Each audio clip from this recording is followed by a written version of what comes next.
Good evening, everyone. I'll call to order the regular meeting of the Chisholm City Council for September 9th, 2020. Margaret, could you take roll call, please? Councillor Lance. Here. Councillor Fountain. Here. Councillor Bakke. Here. Councillor Varda. Present. Councillor Campbell. Here.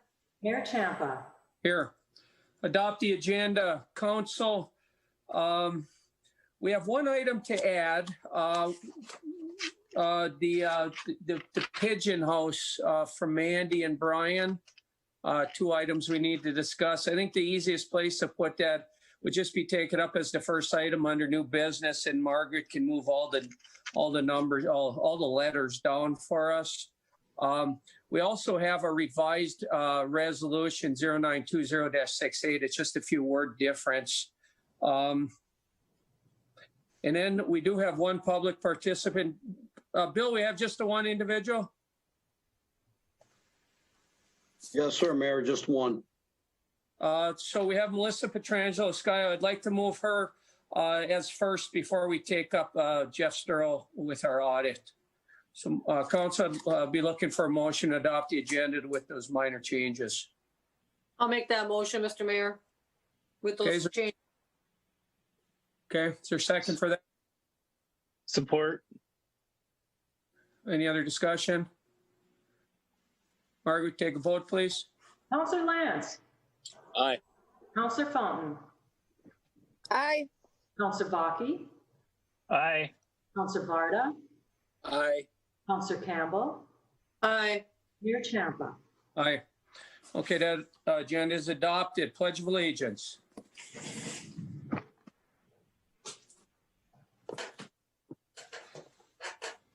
I pledge allegiance to the flag of the United States of America and to the republic for which it stands, one nation under God, indivisible, and liberty and justice for all.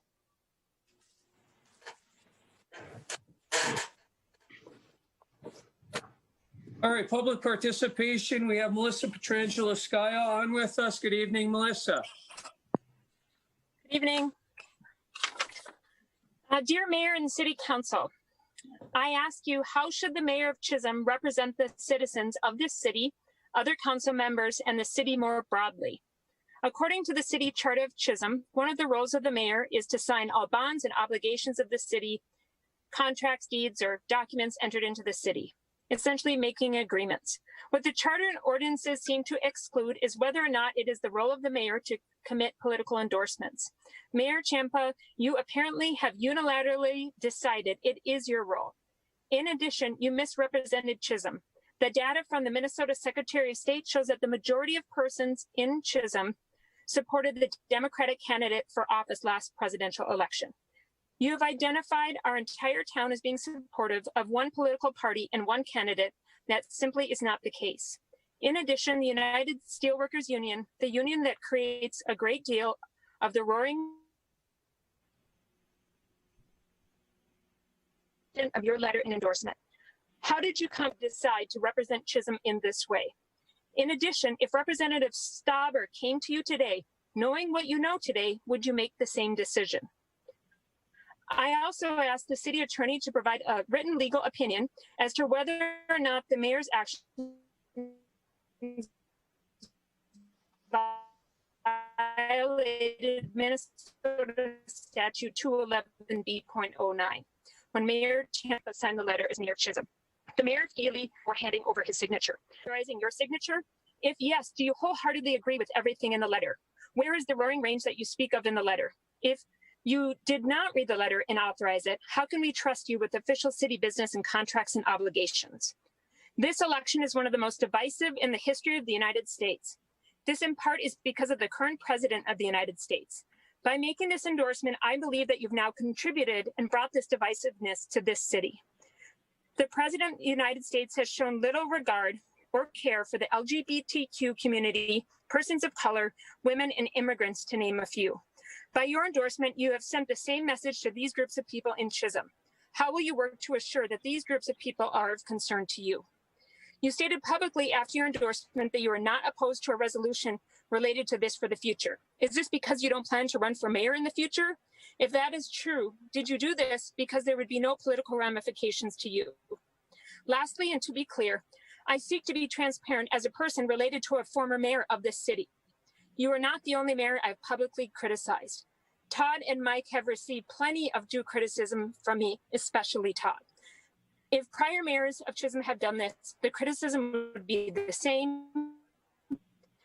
For you, Mayor Champa, the content of your character will be judged by how you respond to this now. You're being the letter. I look forward to a verbal or respectfully submitted Melissa Petrangelo. Thank you for the opportunity to participate. Thank you, Melissa. Council, I'd like to respond to a couple of things, and I'm going to ask the attorney to respond as well. I'm not sure I'm on. Am I on, you guys? Yes, Mayor. Okay, I couldn't tell. I didn't see any pictures or anything. So let me talk a little bit about what Ms. Skaya said there. Mrs. Skaya said, coming back as mayor this time around, things are a little bit different than they were in the past. Since I've been back, I've been asked to sign on with my personal opinion as the mayor of Chisholm, but with my personal opinion on many letters. Signed on the letters of support for PolyMet Twin Metals Line 3. Also signed on the letters admonishing Governor Walz for his inactivity or blocking Esser Steel Line 3 PolyMet Twin Metals. Having been here, serving in my 10th year now as the mayor of Chisholm, normally when I see one of these letters, the first thing I look for is to make sure that I'm not somehow implying or I should say the letter is not somehow implying or saying directly that I'm speaking on behalf of the city. I'm very aware that decisions made that bind the city in any way are made here at this council meeting with the majority of the council making that decision. With regard to the letter itself in question, I did read the letter in its entirety before signing it. I'm not sure if many people are aware of how you sign a letter of support or admonishment, but basically you're signing a piece of paper and emailing it with your signature on it, which I do quite often. When I read this letter, the first 3 lines of it, as Greater Minnesota mayors from Democratic cities on Iron Range, we write today to formally endorse. I'll stop there. When I read that, I believe that that is my personal endorsement along with 5 other mayors, or I should say whoever signed it as a mayor. I believe I have a constitutional right to sign that letter as that because I felt it was a personal. You know, the fact that after I sent my signature down, Chisholm mayor or Babbitt mayor was added to the letter is just that, it's a fact. We hold these titles 24/7, whether we're conducting city business or personal business. We can't just set them aside. And attaching to our name on a personal endorsement or letter of support for a project does not violate Minnesota Statute 211B.09 as long as I stay within the guidelines that I'm going to ask the attorney to outline. I have asked the city's legal counsel that question no less than 3 times, and each time he said he is of the legal opinion that no law was broken. I was going to have the attorney Lindsay give his legal opinion on the letter during his report, but since this is brought up in a public participation, I'm going to ask him to specifically address the letter if he feels any law was violated, and then go into addressing when I cannot use Mayor of Chisholm or how I can and can't do it. So Brian, I'll just turn it over to you at this point to try to clear the air for everybody listening out in the audience and for the council. Thank you, Mayor. So where I'd like to start on this is I've actually got Minnesota Statute 211B.09 in front of me now.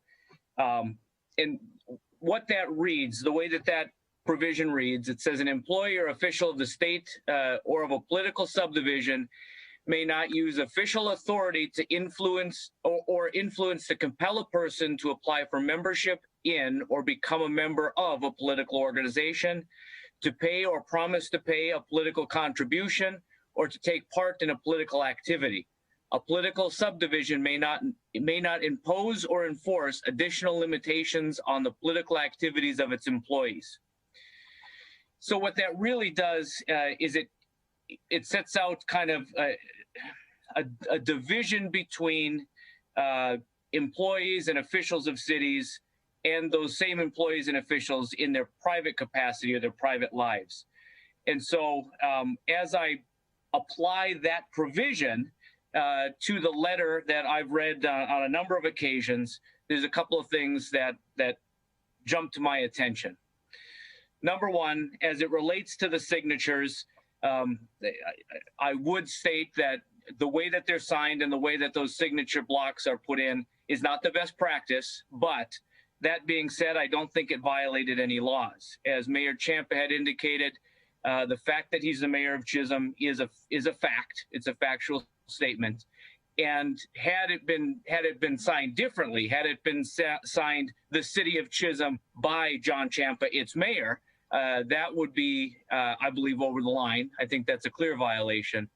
But the other thing that jumps to my attention, and when you look at it in terms of the language of 211B.09, as you look at that letter, it's an endorsement.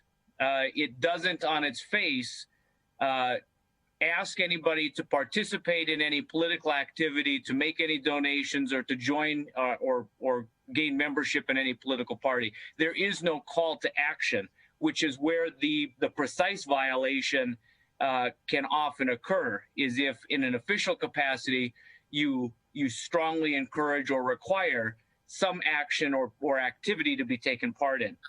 And so in applying that standard and looking at that language to the letter that was signed on to, I do not believe that a per se violation of the law occurred. I believe that this letter walks close to a line but doesn't cross over it. And so kind of moving into the second part of the question, I think the bigger issue becomes, and I've had a lot of conversation on this point over the last about week and a half. The more challenging question becomes, where does that line, or where is that line located specifically? It's a gray area.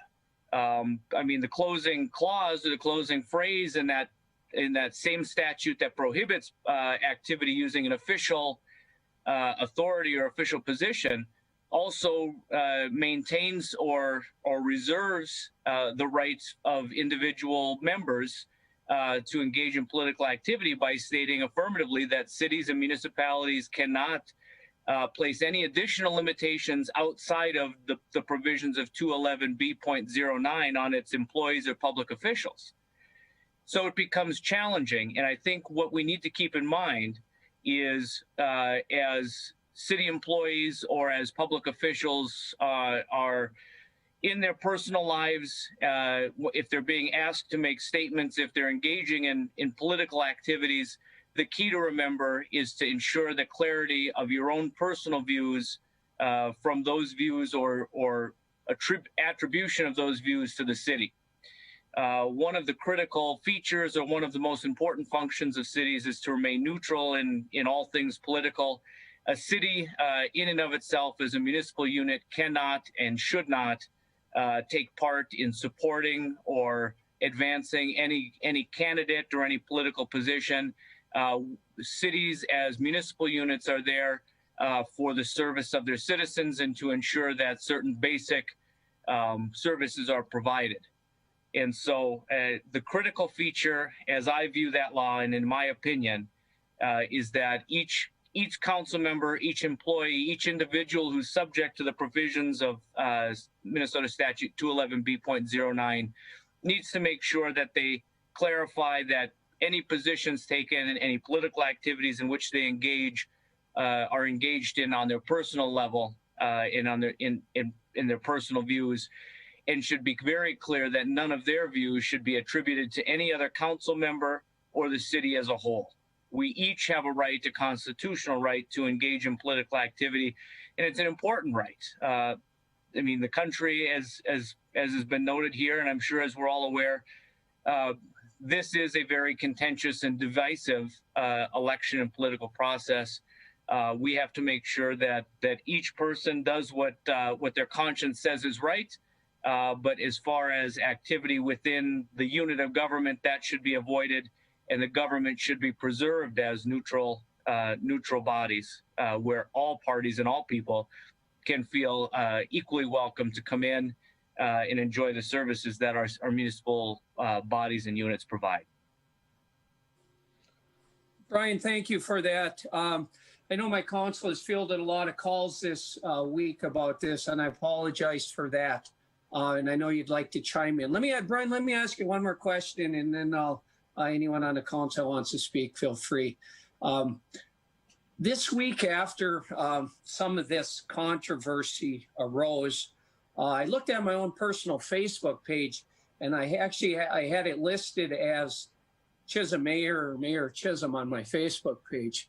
And I removed that this week because I thought that that could be construed as a problem as well. Because I am political in my personal life. Any thoughts on that? Some of the other councils note that as well. So that was a concern that arose. As far as my opinion on whether or not you should designate your political office or the office that you hold on your Facebook, I think if you're going to be engaging in political activity, the best practice would be to remove that. It's not a requirement. It follows along with my opinion about the signature blocks. It's a factual statement. It's just like listing your employment. But at the same time, for purposes of clarity and for purposes of making sure that we stay well within that line, I think that that's a good practice. Thank you, Brian. Council, comments, questions? I have a few comments, Mr. Mayor. Go ahead, Jim. Good evening. As you probably heard, I disagree with the city attorney on whether or not a line was crossed. I don't understand, and for anybody, if you would have put it in for Joe Jurgensen, the independent candidate, or Joe Biden, I'd feel the same way. I mean, I'm not a picky person about that, but I don't know. I was told when I first got on council that I can't do anything like that. I can't say, oh, I'm a council person, Jim Varda from Chisholm, and I support whatever. That's so.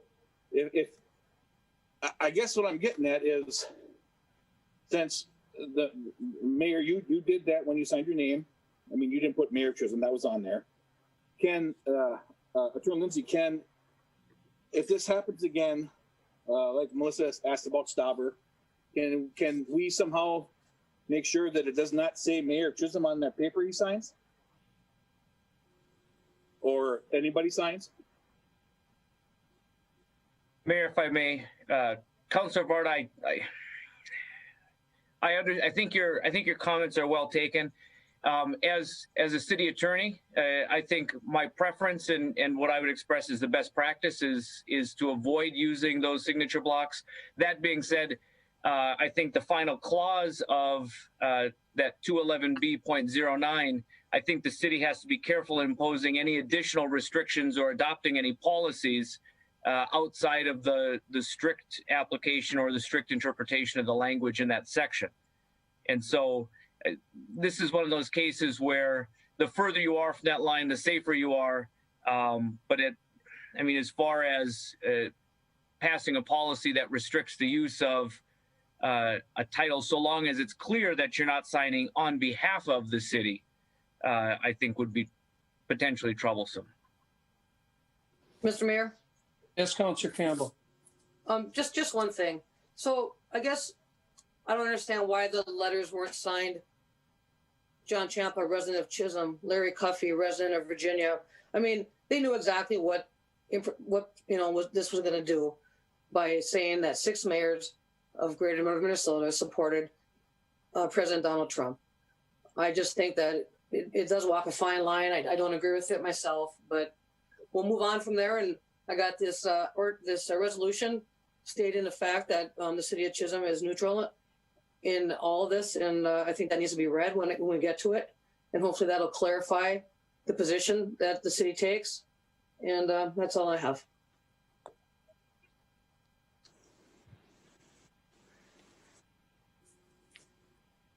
Tracy, I will respond to that just because, like I said, and I showed you that was an actual signature page that I did email down. So when the letter came out, I don't think it would have made a difference. I don't think you would have had less press or anything else if my name was down there with it saying mayor above. But like the attorney said, I am allowed to use that if they're asking my personal opinion. So that's all. Mr. Mayor, Yes, Councilor Lance. since we're all just giving our opinions, I didn't feel that you spoke for me as a citizen. I know a lot of other people who don't feel you spoke on behalf of them who don't agree with you.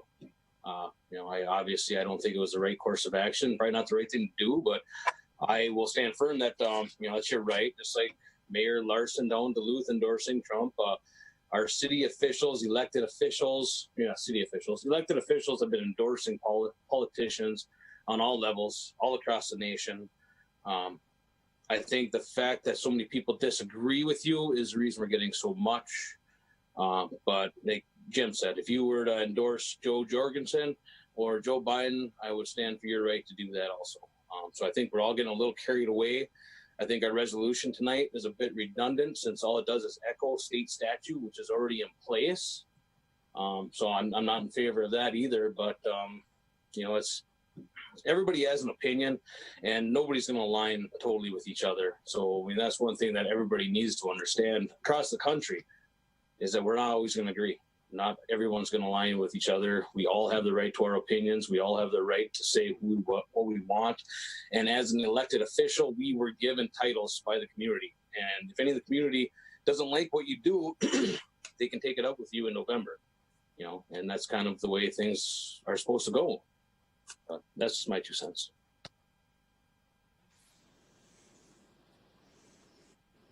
Council, anything else before we move on? Mr. Mayor, I have another question for the lawyer, or Brian, I should say.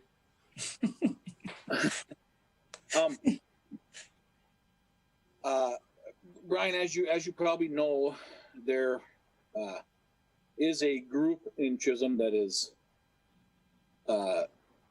pushing for the mayor to resign, which I'm not for, but there's also a part of that group that wants him to be recalled. So how does that work?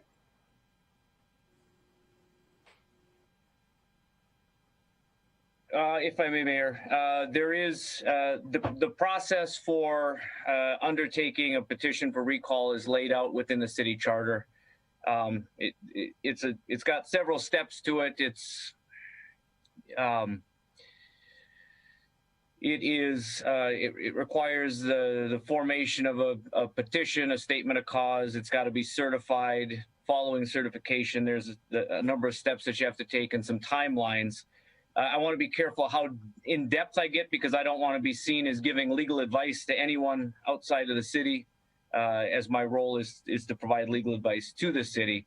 But the provision is contained within Article 3, Section 9 of the city charter.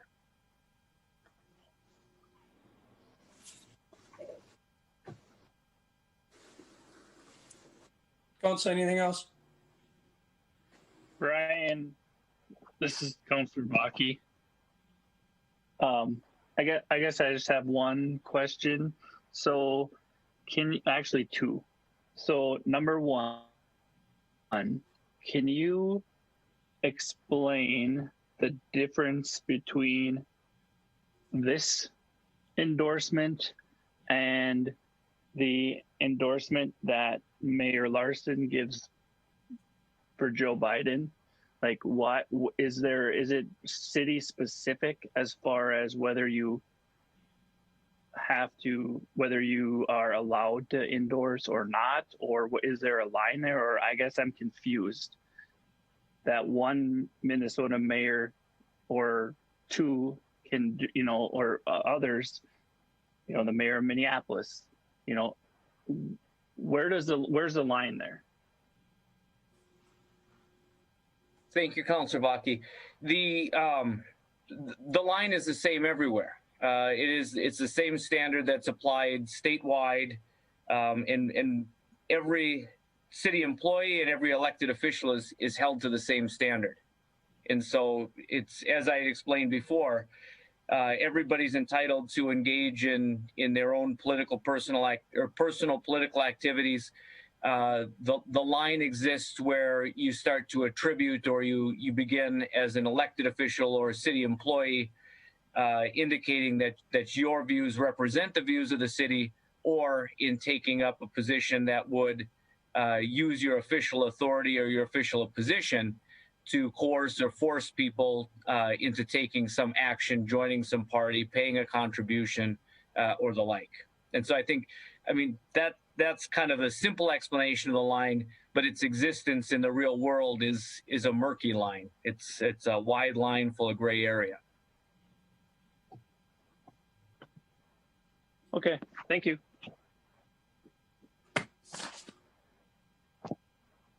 All right, Council, if there's nothing else, we'll move on. Next, under public participation, we have our auditors with our 2019 audit. Jeff Sterl is with us with Sterl & Associates. Good evening, Jeff. I will try to be very brief here, a little less political than the last few minutes here. I will just touch base real quickly on a few of the high points regarding the audit for the last year.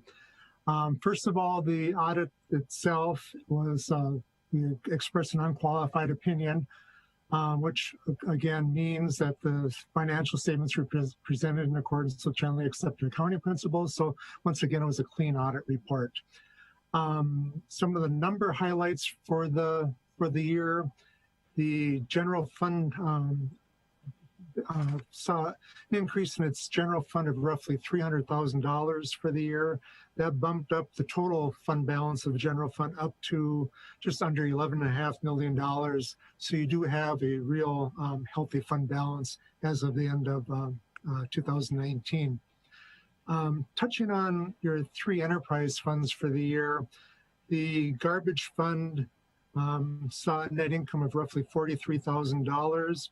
The water fund had a loss before your transfers in of $65,000, but after transfers in, we had a profit of $142,000.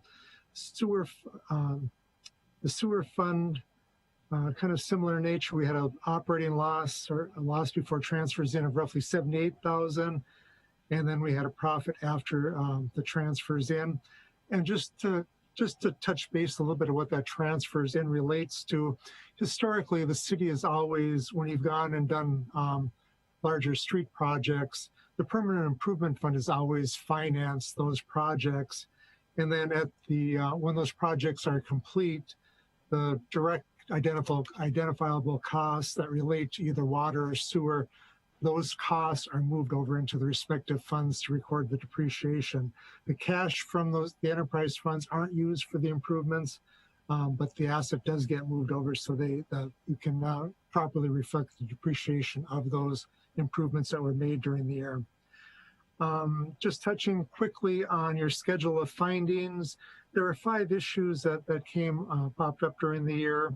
The first 2 relate to the financial statements themselves, and these are the 2 issues, or 2 findings that have been here since pretty much the requirements to disclose those came up.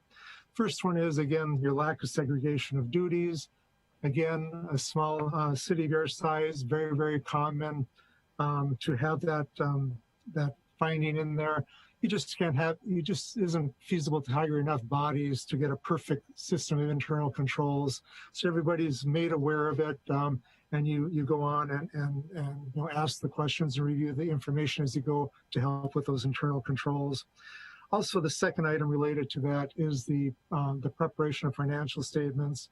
In a perfect world, as auditors, we come in, the city has already prepared the financial statements. We go through, do our auditing report, and we just simply attach our audit report to those financial statements. In the real world, City of Chisholm is no different than pretty much the majority of all the other cities in Minnesota. The auditors typically will prepare those financial statements for you. Also, as in those schedule of findings, we're required to go through, in addition to the financial statement audit itself, we're required to go through the Minnesota legal compliance. And that the state auditor has a audit program that all auditors are required to file in conjunction, or to follow in conjunction with the financial statement audit. And during the year, there were 3 issues that came up that we had to disclose. The first one is for your deposits in your bank accounts, you are required to see that the bank has either adequate insurance coverage, or if the insurance coverage, if the FDIC insurance coverage is inadequate to cover deposits, they're also required to provide collateral in the event that the bank does default. During the year, actually at the end of the year, you did come up a little bit short, that the collateral actually wasn't adequate to cover that collateral. And again, it's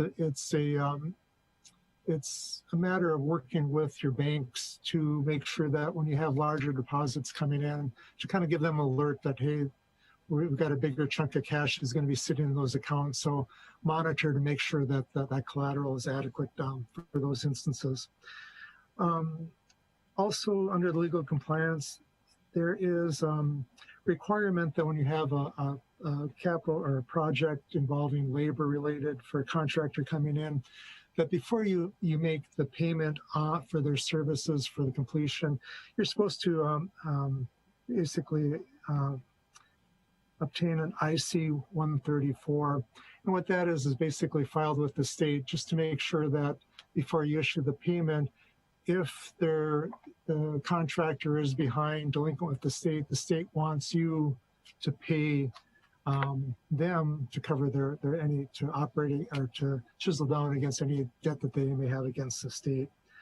The last legal compliance issue related to your state fire aid. The state provides state fire aid that actually comes through the city, but it really isn't your money. You act as a flow through that goes towards the Relief Association, the Fire Department Relief Association, to cover their retirement accounts, and you're required to remit that timely. Things kind of evidently fell through the cracks a little bit last year, and that money actually wasn't remitted till quite some time after that it should have been covered. Again, I just want to touch base on a few of the highlights on there. We did meet with city staff, and they got a little bit longer version of the recap that we went through regarding the statements and management letter. So it's pretty much what I had, but happy to answer any questions anybody has. Council, questions for Jeff?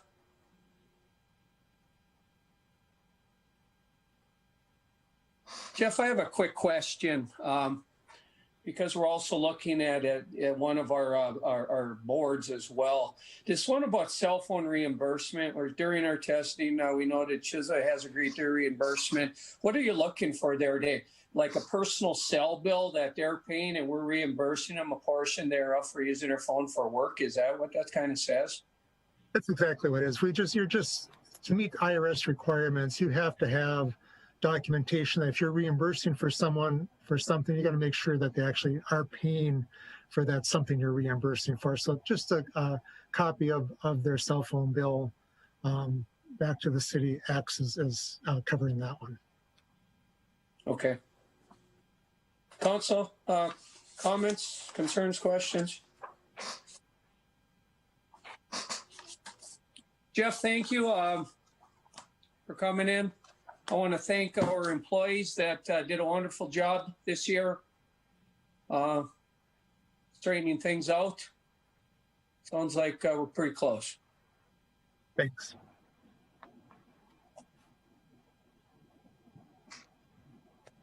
All right, that concludes our public participation. We'll move on to council reports. I'll start over to my right with Councilor Varda on the job site. No report tonight. You're in the driveway, aren't you?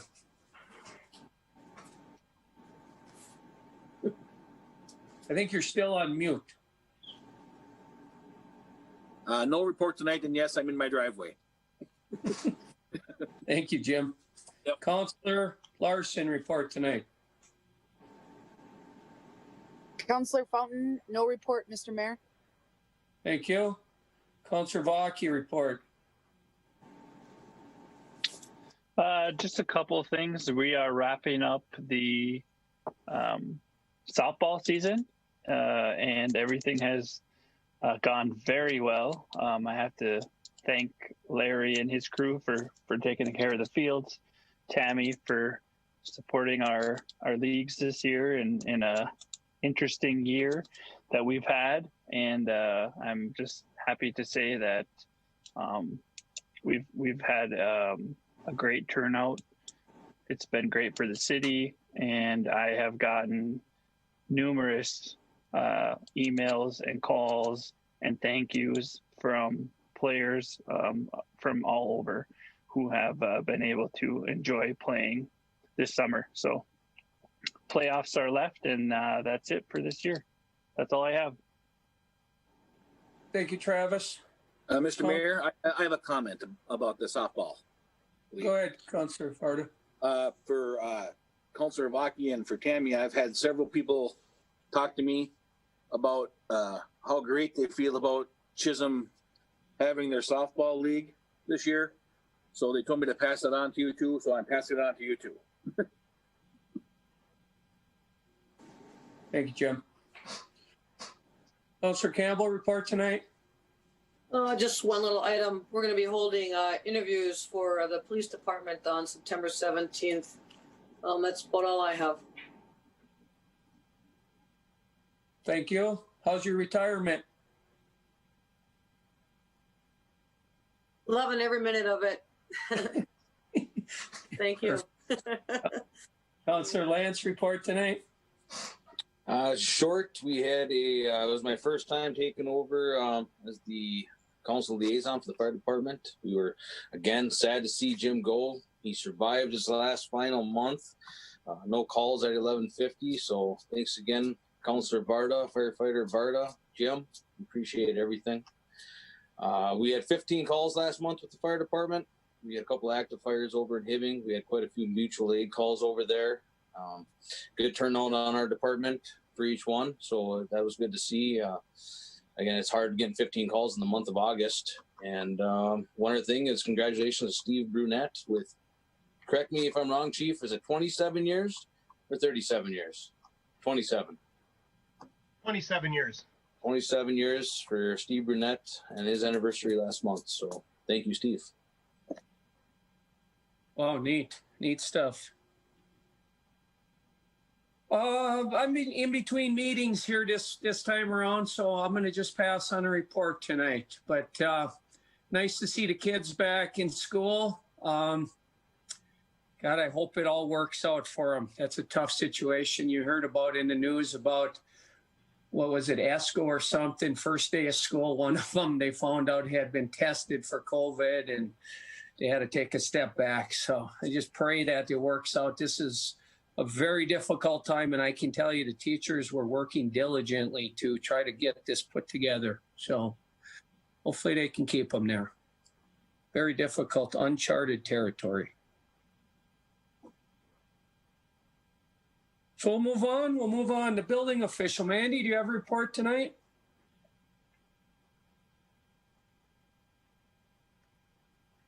Good evening. No formal report tonight. I do just have the addition on the agenda to move forward to approve the order to remove the building.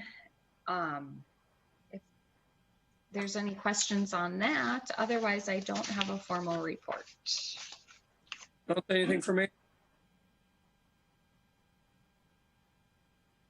City Engineer, Jim Johnson. Good evening, Mayor, members of the council. Just one item. I've been trying to work on our 10-year capital improvement program, and as a part of that, I have put together a memo with a city street map as well as some listings of potential projects by project type that I have copied off and put in each of your mailboxes here at City Hall. When you have a chance, if you would kind of go through that, if there's projects, whether they're infrastructure replacements or mill and overlays or other types of projects, add to those lists, and if you're so inclined, do some ranking of those projects. So hopefully you can get involved in putting together our 10-year capital improvement program. That's all I have, Mayor. Thank you much. Thank you, Jim. Council, anything for City Engineer? I have a question for you, Mr. Mayor, about that. Are we allowed to walk into City Hall to get that? Call ahead. Call Bill at 7902. Okay. Make sure. Okay. No, I'd love you to. I would love to. Hopefully we can approve something tonight to do that. Thank you, Jim. Public Works, Larry, report tonight. Good evening. Hi, everybody. Few things. The AT&T 5G tower, first one on the range, as I understand it, is just about ready to go live. Looking forward to that.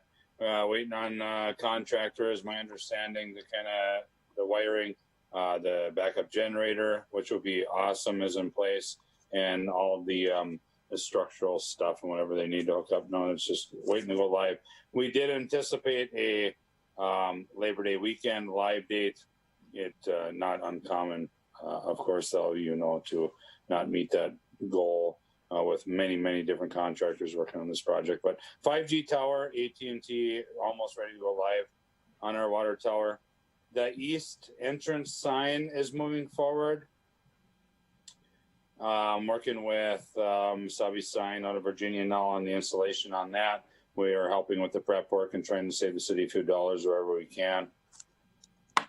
Then moving on to Public Works in our limited capacity with manpower and vacations and hunting and all, how that things go and change of the season. That's what we're doing now. We're organizing. We're going to start putting some of the summer stuff away and start bringing some of those winter tools and items out that we need.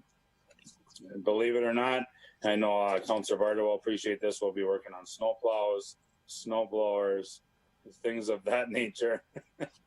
As I see Jim in the background like a cheerleader. So I appreciate that. Smoke testing, I want to share with everyone, tentatively starting on that October 12th timeline. You'll see that in your utility billing. And stop me anytime. I'm just rolling right along. The council package here, I have stuff there too. But the garbage rollout, then after that October 12th smoke testing rollout is the garbage rollout. One day you'll all wake up, you'll have your individual cart for all of you to use, and that will also be in your October utility billing. You should receive that. Denise has assured me that week before, so plenty of time to read up and call and ask questions, but all of a sudden you'll be asked to use yellow bags with your individual cart until the end of the year, and then it'll be a metered electronic metered operation after that, and you won't have to purchase the yellow bags anymore. Moving right along then, we still have plenty of projects in Public Works to finish up. You may have seen another contractor in town working on the LED streetlight upgrade project that I told you about, and that is through Minnesota Power. They have hired Donovan Construction, and to install all streetlights in Chisholm will be switched over to LED. So it just it bounces right off of some of our projects. They're more efficient. They last a long time. They provide good light and free to us, not free to us, but through the fees that we pay, which will be reflective on our utility bills as savings as well. So, and then lastly and finally, something that I'm working very very diligently on, and we need to move forward as quickly as we can to get these new folks on for the winter plowing season is the 2 heavy equipment operators on top of the 2 casual laborers that we posted for. So very excited to bring on 2 new people. That's a big chunk of our public works. And with that, I leave you with questions, answers, Thank you, Larry. Mr. Mayor, I have a comment or 2 for Larry. Good. I'm sure one of them is related to the cold weather, Councilor Varda. Well, that'll come later. So, is it going to be like the last week of October for these cans, or when is it? October 19th is the rollout. That whole week, the company, they do this all over the United States, but they feel that they can be done with the whole town in 4 days. So we'll kind of see how that goes. Okay. October. I've been told that Hibbing is very jealous of us with those garbage cans. Well, I'm proud that they are jealous. So I appreciate that. And now the most important thing, time to change the picture. It's the Burr months. Let's go. Right, exactly. I know it's coming. Hey, Larry. Yeah. Hey, just a quick question for you. Have you decided are you going to use alleys or streets? Any. We will be crisscrossing streets, alleys, avenues, so whatever is, whatever's the best suit. We prefer in the alleys because of snow plowing, but we all know we don't snow plow every day of the year. So we're going to service your residents wherever is convenient. But just keep in mind the weather, things like that. Even the street sweeper, you want the street swept in front of your house like everyone else does, and so does your neighbor. So we just try to be in the alleys. They're just the most convenient and the most out of the way. So we prefer that, but really we are going to service the residences from every angle. All right. And then I guess I'll jump on Councilor Varda's bandwagon here. Have you come up with a Blue Streak sticker that we're going to sell to put on the cameras yet? Or to put on the garbage cans? I have not. I feel like I'll leave that up to the council to decide and come up with. But what we are going to do, and I'm excited about, is, we got the light color gray, document gray, they call it. And I'm excited to see people personalize their cans. I've heard lots of feedback about the Minnesota Wild, the Vikings, the Twins, Chisholm Blue Streaks, the Packers, just all of it. So I'm excited about that. I would actually like to run a couple contests here and there, out of Public Works. So it'll be fun. I think it'll be great. So. Council, anything else for Larry? Larry, I have just a quick question. What are we hearing about the electric car charging station? Do we have a timeline, or any feedback on that? I haven't heard anything now within a week or so. They asked me about some underground, right behind the curb there's a bush line there on the west side of the parking lot, and I think he's waiting for the contractor. I think they're in Bemidji or one of them western range cities over that way there.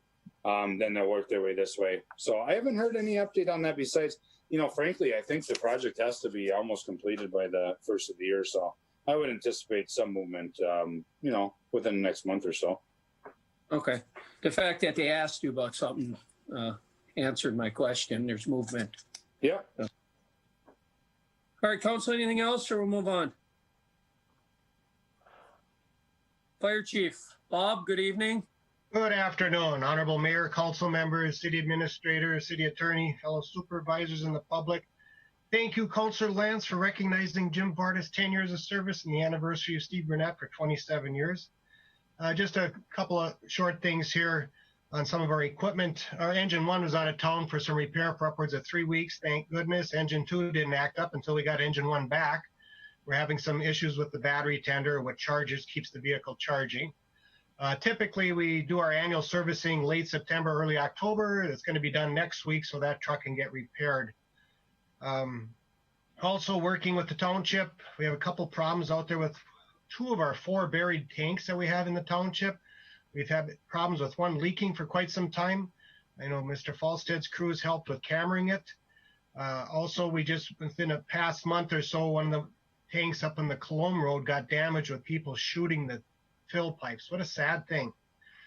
Working with the county, getting the updated emergency response guidebooks for all of our public safety employees. Get a couple extra too for our public works department too on that. And the state's been working with the departments on looking at getting some other options during these challenging times, as we keep talking about, of how we can do some of our trainings. They're looking at setting up some webinars with that. And just the importance now that we're getting into the cooler seasons, our call load typically goes up.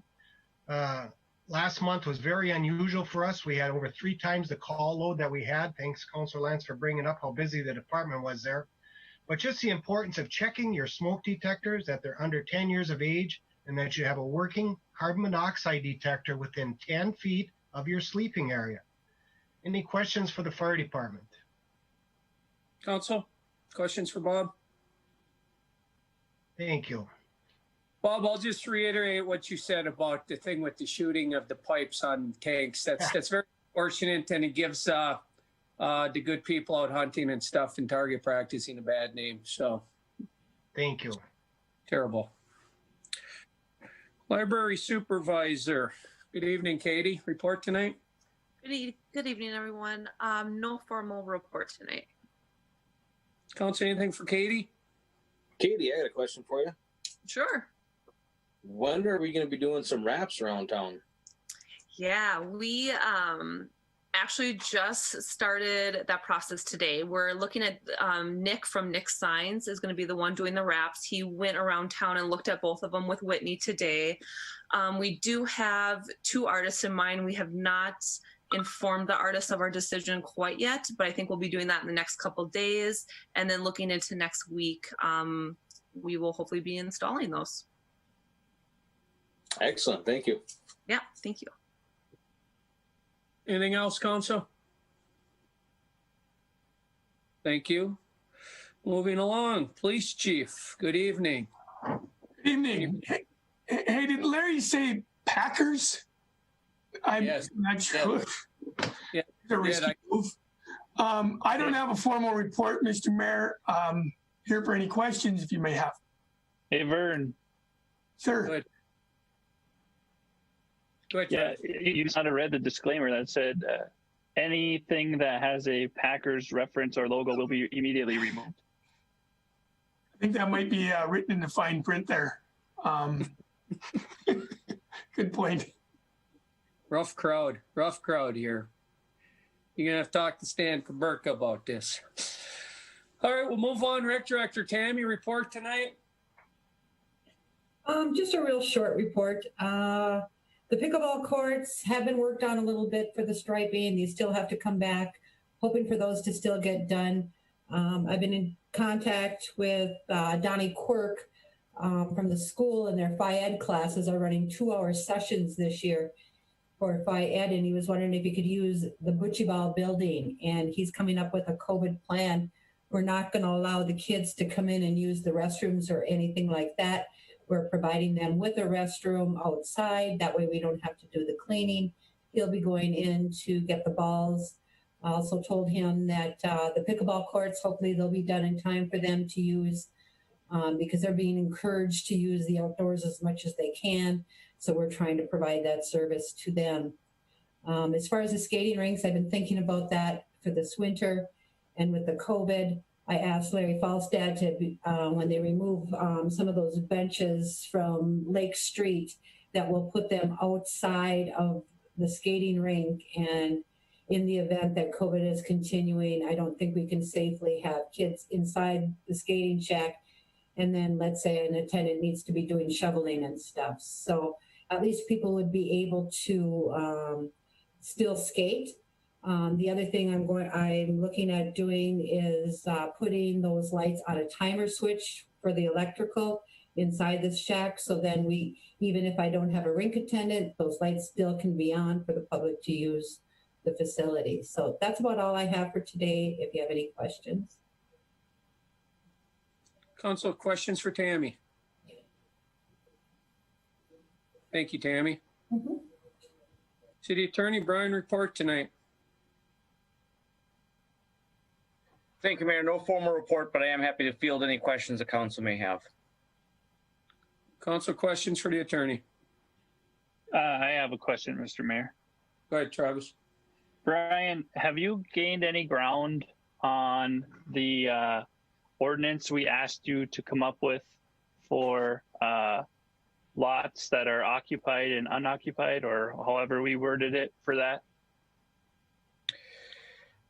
Thank you, Counselor. I have made some progress. I've got a working draft, but I haven't got anything that's complete enough to bring to the council. I expect to have it within the next week or so, and will commit to having it back by the next council meeting. Okay, great. Thanks, Brian. Council, anything else? City Administrator, Bill, report tonight. Mr. Mayor, members of the council, I have three things real quick. Like to thank Councilor Fulton for volunteering her expertise and skill to do some fine work on our website. So thank you, Councilor Fulton. The goodness of her heart, she helped us out. So we greatly appreciate your expertise and your help. Thank you. A song you're going to hear me sing from now till November 3rd is I encourage everyone to vote early via mail. Voting begins next Friday, the 18th. You can go to minnesotavotes.org or you can call City Hall at 254-7900. Very simple and straightforward. Third thing I have is Stephanie Scraba, our Economic Development Coordinator, begins next Monday. I'll be meeting with her Friday to go through some things. So extremely excited to get Stephanie on board. I know the EDA, CDA has a number of projects. One of my main concerns is being the funnel so we don't get her overwhelmed the first couple of days she walks in the door, because I know there's a lot of people that are excited for her to be here, and there's a lot for her to do. So we'll do the best we can to be a little bit of a buffer, and but extremely excited for Stephanie to start on Monday. With that, Mr. Mayor, I'd be happy to entertain any questions. Council questions for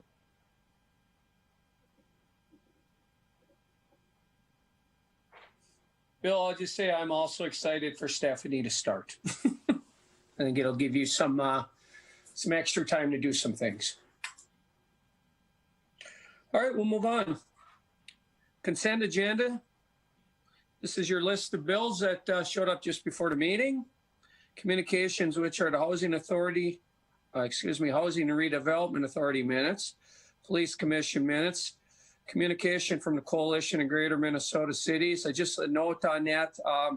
I put it as a communication, but I also asked Bill to just bring it for budget time to see if we've changed our mind about joining that. We'll deal with it at that point. Minutes of the previous city council meetings of August 26, 2020, the regular meeting, payroll, and overtime. Could I get a motion to accept consent agenda? Motion. Motion by Councilor Lance, second for that. Support. Councilor Vaki. Corrections, comments? Margaret, take a vote, please. Councilor Lance. Aye. Councilor Fountain. Aye. Councilor Vaki. Aye. Councilor Varda. Aye. Councilor Campbell. Aye. Mayor Champa. Aye. Okay, the consent agenda is approved. Unfinished business, Bill, CARES Act funding, or City Hall recommendation, City Hall and Library. Okay, Mr. Mayor, members of the council, the consultants that were working through the EDA, Rebecca Anderson and Wayne Kangas, are on the meeting here. And so if I say anything that's incorrect, I may ask for their input and clarification. There's two items listed here. The recommendation for City Hall and the Library and the items from EDA consultants, but in essence, they're one item. After last Wednesday's working session, I spent some time with Rebecca and Wayne, and I've never been in a tech tank before, but I started talking and they both jumped up and started writing on the wall. And I said, what the heck are you guys doing? It was a new experience for me. So I'd like to start off on page 19 of the packet. And so I'll start with the end point and work backwards. You can see on page 19, this is an action item that in your packet is updated information, which I'm going to go through with the help of Rebecca and Wayne here in a minute. But my recommendation this evening would be for council approval of the current spending recommendations totaling $252,966. And this is entirely CARES Act funding. You recall we received about $372,000. So when I met with Rebecca and Wayne, if you flip to page 21, if you recall the last couple meetings, we had listed, there was the IRRB grant, which Rebecca pointed out to me needs to be in the form of loans, and we have some time on that. The CARES Act funding time is of the essence. I mean, we have $372,000 that has to be spent in literally just over 2 months. So what I asked Rebecca and Wayne and what we discussed last Thursday after the working session is we really need to focus in on this $372,000. The $125,000 grant from the IRRB, along with the matching 25%, which is $31,250, we can deal with at a later time.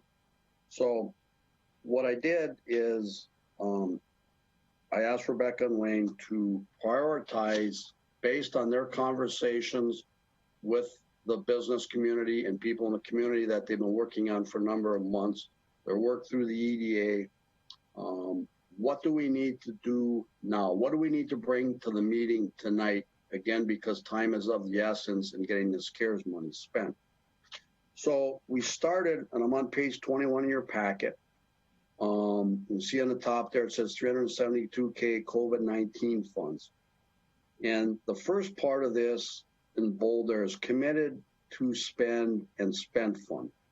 So the city has purchased some items that Eileen, our deputy clerk, has been really good. She's gone back and went through invoice by invoice to look at anything COVID related and has pulled that out because we're required, as I mentioned last meeting, to submit a monthly report to the state of Minnesota. So we spent about $8,000 first line item. There was a $25,000 that the EDA approached the council on that the council granted to the EDA. Compliance with public health requirements, hotspots, and then the Wi-Fi engineering payment, which could be part of a very, very large economic development project for the city. That's included in the $7,000. So the total spent to date is just over 40,000. The total committed to be spent is the other part of the Wi-Fi engineering final payment. There was just a down payment made of $5,000. There's still a $15,000 payment that goes in with a large federal grant. So the total committed and spent is about $55,000, which leaves $316,000 of our $372 to spend. So based on the conversations with Rebecca and Wayne, they identified immediate spending recommendations. So the safety upgrades to reopen City Hall and the library are estimated. Those are on page 20, and we talked about those at the working session and discussed those last week, about $68,300 there.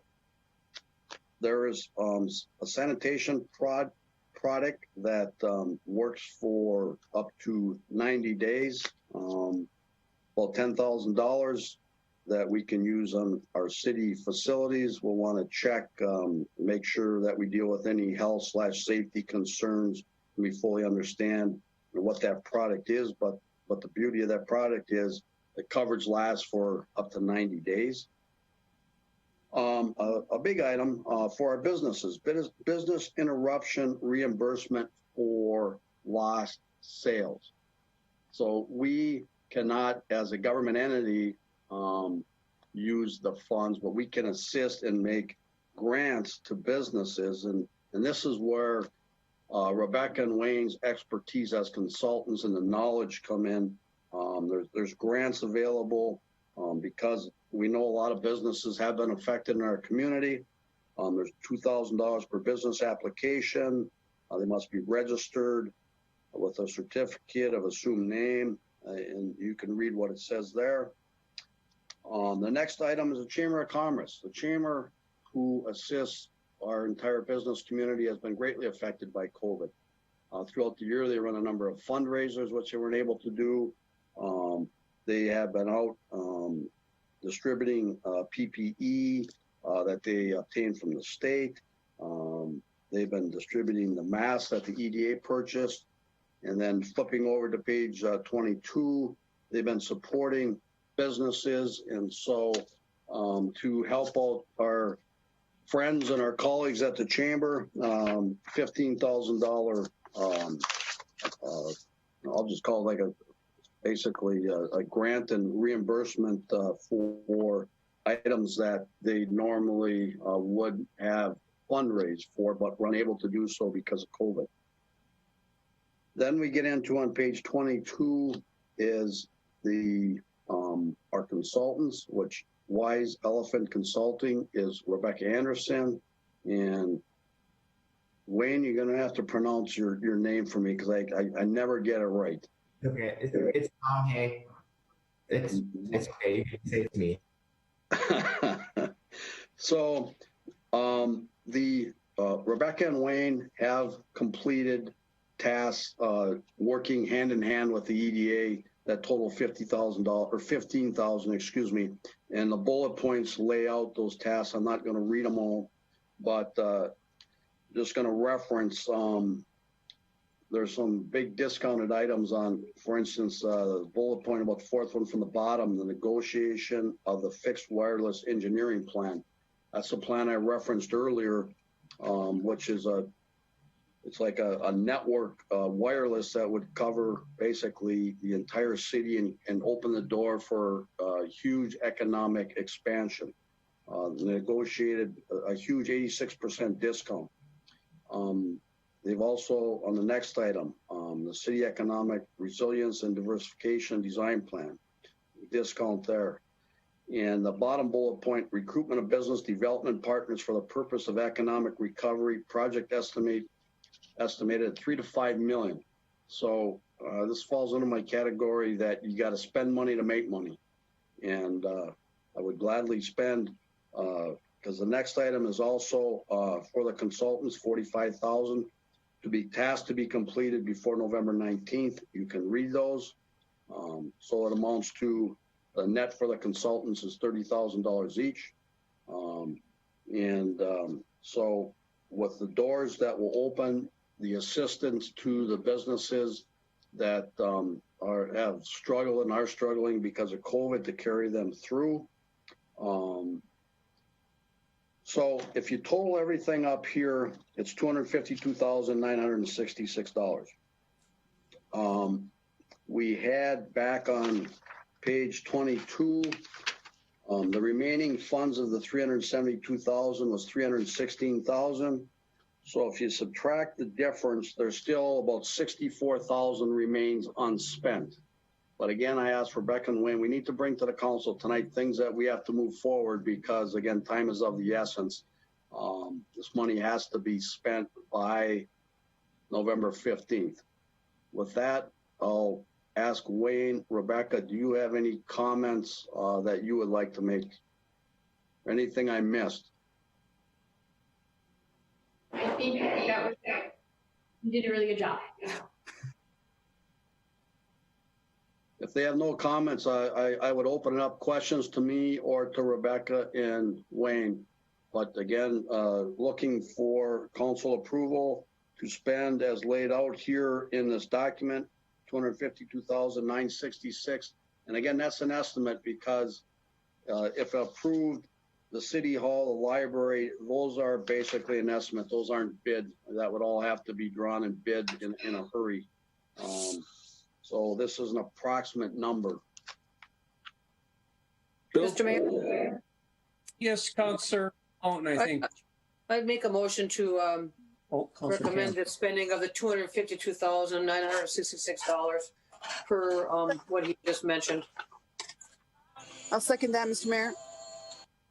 Okay, motion was made by Councillor Campbell, seconded by Councillor Fountain. Adam, do you want to chime in, or you were just going to make a motion? No, I was going to ask a question. I was, it kind of went through there pretty quick, and I'm pretty up to par with everything. But you said 30,000 for each consultant. I think was it 15 per each consultant at this point? Yes. Okay. Councillor Lance, if you look on page 22, up on the top there, it's in bold under the 15,000 has completed tasks under contract with the EDA is 15,000. Then there's another $45,000 worth of work between now and November 15th. Right. Okay. Just a comment. These are good projects. They're all good projects, and I like the at least sitting on that 64,000 until we get the real estimates in hand for City Hall, because that's a critical component of getting these buildings open back up. So if we don't have any other discussion, I would take a vote. Margaret? Councillor Lance. Aye. Councillor Fountain. Aye. Councillor Baki. Aye. Councillor Varda. Aye. Councillor Campbell. Aye. Mayor Champa. Aye. Okay, that motion passes. Thank you very much, Bill. Mr. Mayor, if I may, I just want to again thank Rebecca and Wayne. They're doing a fantastic job looking after the interests of the city. Thank you both. Look forward to working with you and completing these projects. Thank you. Thank you. Thank you. Have a good night, folks. All right, new business. Mandy's item that we added to the agenda with the hazardous building.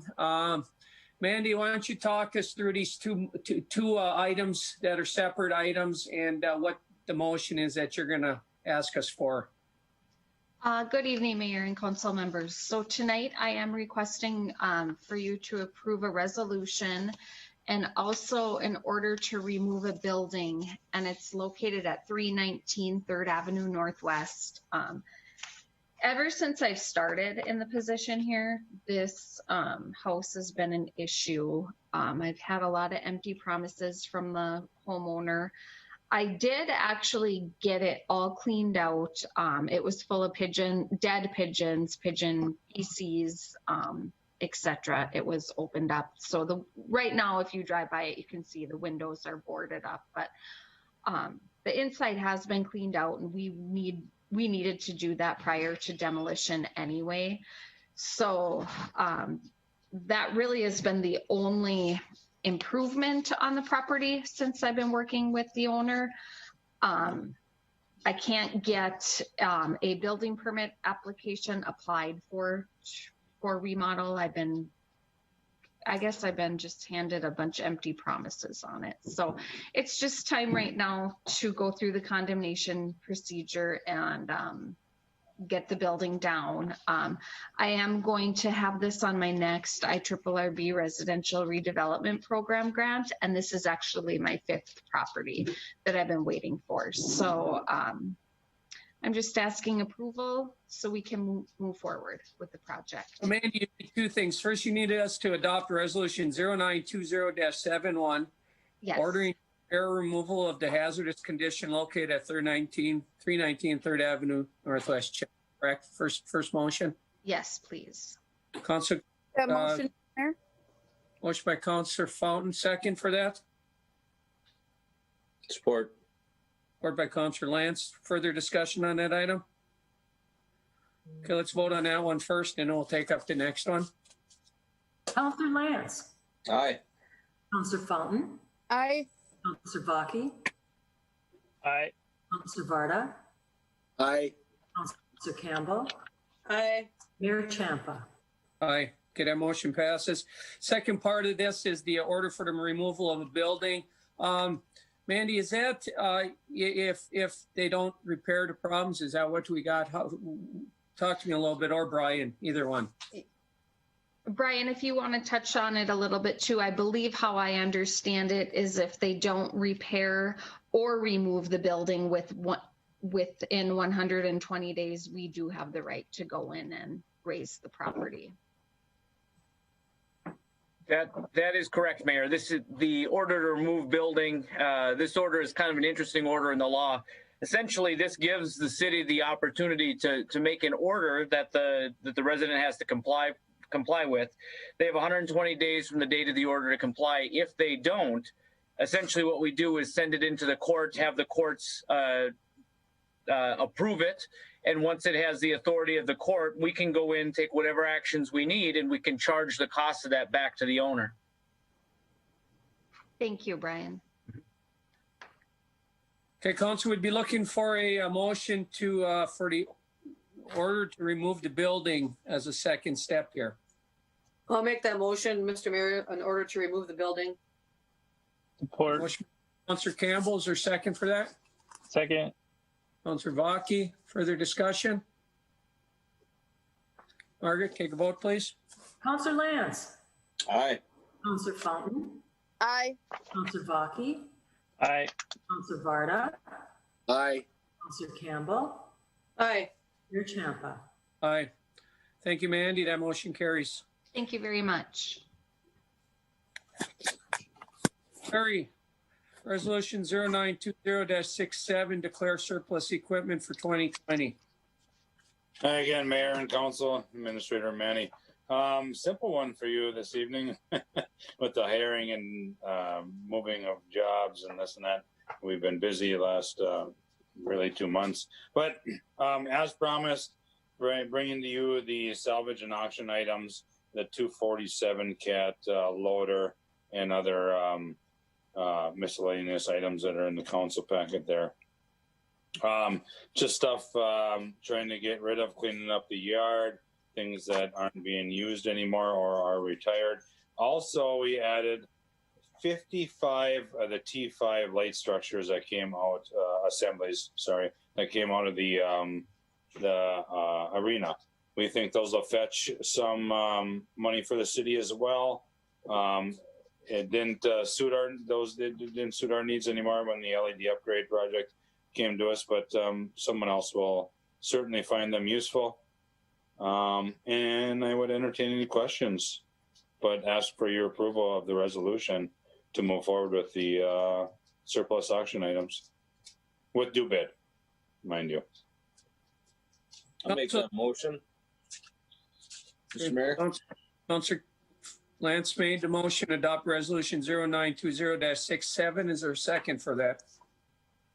Support. Oh, Travis had it. Councilor Vaki. Further discussion? I have a question for Larry about one of the items. Go ahead, Councilor Varda. Hi, Larry. One of these has been burnt. Yeah. I guess it was a mower that was like upwards of even 15 years ago, started on fire, and the mower itself was destroyed, but the engine was saved for some future project or whatever, and never materialized. And it's been sitting on a pallet ever since. And I said, we need to get rid of that thing. And so it's on a pallet and it's ready to go. It's actually a pretty common engine from Kubota for light plants and small pumps, things like that, and mowers and that as well. So I think we'll get a couple $100 for it at least. So okay, thank you. Yeah, way before my time, I was curious as well on that. So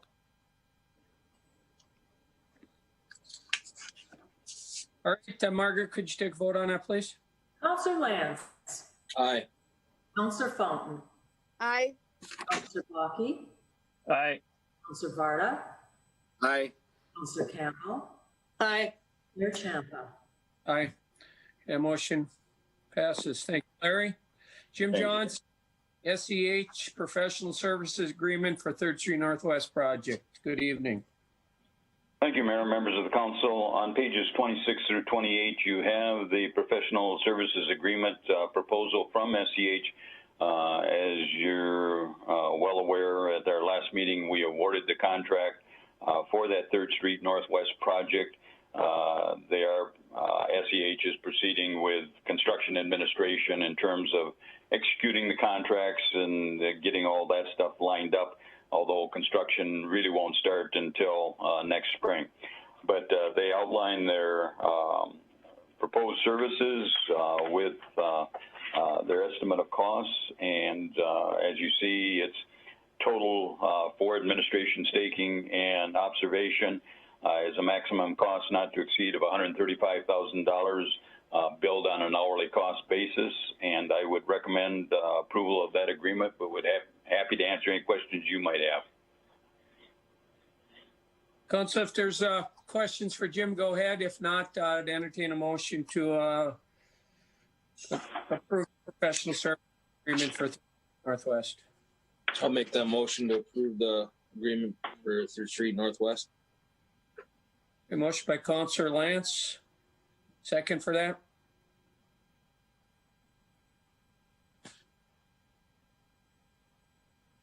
Support. For Councilor Varda. Further discussion? Margaret, could you take a vote, please? Councilor Lance. Aye. Councilor Fountain. Aye. Councilor Baki. Aye. Councilor Varda. Aye. Councilor Campbell. Aye. Mayor Champa. Aye. Motion carries. Thank you, Jim. Tracy, resolution from Attorney Brian Lindsay, 0920-68, reaffirming the neutrality of city council and officials. Yeah, thank you, Mr. Mayor. So attached, you'll see the resolution that Brian provided with us to, reaffirming to clarify some confusion that's taking place within our community. And I think it's important that we address this. So everybody knows that the city of Chisholm, as elected officials and employees of a government unit, has and always will be a neutral body, and that shall set aside partisan politics and political positions, taken to objectively and effectively delivering services to promote the best interest of the city of Chisholm and its residents. The city employees and elected officials do have a personal life and personal views that are separate from their participation in the leadership and operation of the city. So the city of Chisholm acknowledges and respects the right of each of its elected officials and employees to engage in political activities and speech, provided that those activities are undertaken outside their official roles as elected officials and employees of the city. With all that being said, I don't want to go and read the whole resolution. Brian covered it pretty good when the mayor asked him to go over these things. So I would like to move resolution number 0920-68, resolution from the city attorney Brian Lindsay to reaffirming the neutrality of the city council and officials. Thank you, Tracy. Is there a second for Councilor Campbell's motion? Second. Councilor Fountain. Just to note, we have a resolution. There's a couple changes to it that came across your email, just a couple of words. There's a has in one spot and a may use in another spot, so make sure you're looking at the right one. Council, any other comments? I have a question for the attorney, Mr. Mayor. Good, Jim. So Brian, with this resolution, does this have any provisions in it to not have any future council or mayors be put in the predicament that our mayor was put in with this signing this thing? Will it prevent that or no? Not necessarily. What this does is the intent of it is just to remind us all that when we get into those situations as employees of the city or as public officials, elected officials, that we have to be careful to be clear that we are expressing our personal views and not representing or attempting to attribute a view toward or political position to the city. Mr. Mayor? Yes, Councilor. So, Brian, what if we added some kind of language into our code of conduct that this council passed not that long ago that would maybe help with what Councilor Varda was asking? Is that possible?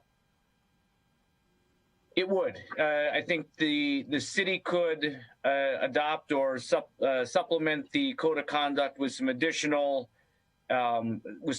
information, provided that we're careful. It doesn't place any additional limitations on individual council members' personal right to engage in political activity, but there is some language that may be inserted there that could clarify this, or at least set parameters within the city about how to attempt to be clearer about things like this.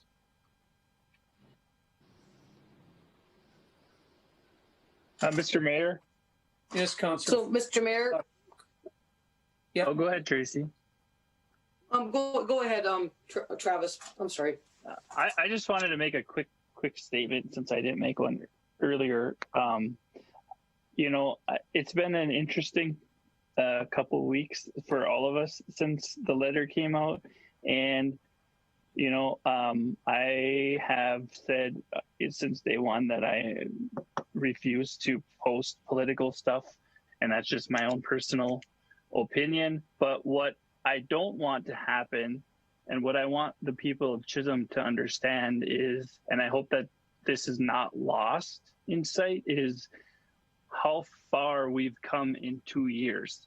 So regardless of how you feel about the letter and how it transpired, please, you know, do not forget how much we have done for this city in the last 2 years and how far Chisholm has come, because that's the momentum we need to keep riding.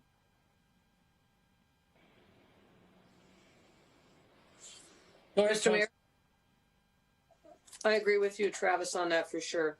This council's done a lot of good things, and we can't lose sight of that. But Mr. Mayor, maybe I could amend my motion to include with the resolution to direct our attorney to add additional language into the code of conduct to reflect the concerns that Councilor Varda brought up. Is that possible? Yeah, he could certainly bring back ideas. I'm okay with it. Okay, so I'll amend my motion to include that. Sure. I'll amend my motion to include that as well, Mr. Mayor. So I do have a question. Is the end result that Councilor Campbell and Foden are looking for is that an elected official won't be able to use their title when making a political stance? I mean, not saying that they're going to come out and talk in favor of the city, but you know, they can't. Councilor Campbell, we talked. He said, no, if it wasn't John Champa mayor at Chisholm, nobody would care. You know, and just like, you know, Mayor Larson, nobody would care. You know, nobody would care. But so I have a hard time taking that title away from someone when a group has a problem with it. You know, I think, you know, I think that's a bad slope to be walking down, trying to minimize somebody's accomplishments. And this is my opinion as such. So, Mr. Mayor, let me try to help sort this out. So, Councilor Campbell made a motion to accept the resolution as written, basically reaffirming neutrality, and she would like the attorney to bring back the code of conduct policy with some ideas that may make it more clear. The city attorney, I believe, made it very clear that there's a line there for us too. And I believe he's drawing that line just a little bit short of me using the title of mayor on a personal endorsement. So I actually don't expect him to bring it back saying I can't do that. So I may be wrong, but I think that's what I heard earlier. Brian, did you want to chime in? I will, Mayor. I will. I'll take a look at the code of conduct, and I will put together a proposed section that the council can take a look at, and I'll try and have it ahead of the next meeting, well ahead of the next meeting, such that each council member can review it. And obviously, we can't discuss it as a council, but you can send feedback back to myself or to Mr. Manny, and we can try and incorporate some of that before the next council meeting. So it may be something that's not simply coming from me, but also incorporates the thoughts of the council as a whole to the best we can incorporate everything. Council, is everybody okay with that?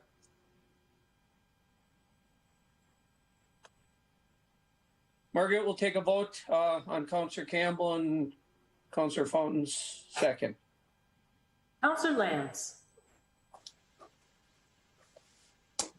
Nay. Councillor Fountain. Aye. Councillor Vaki.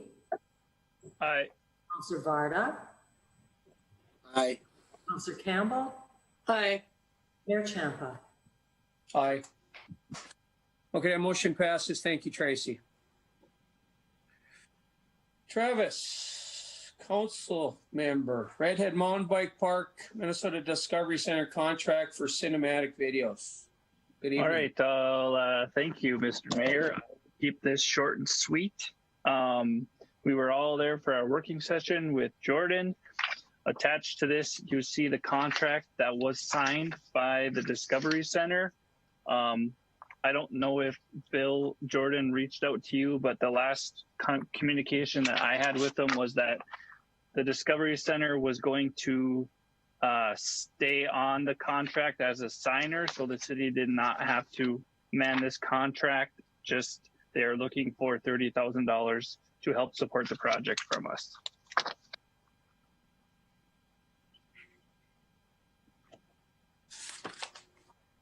Bill, is that what you got, Bill?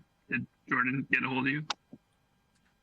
That was my understanding, Councilor Vaki, is that the Discovery Center does want to administer the contract.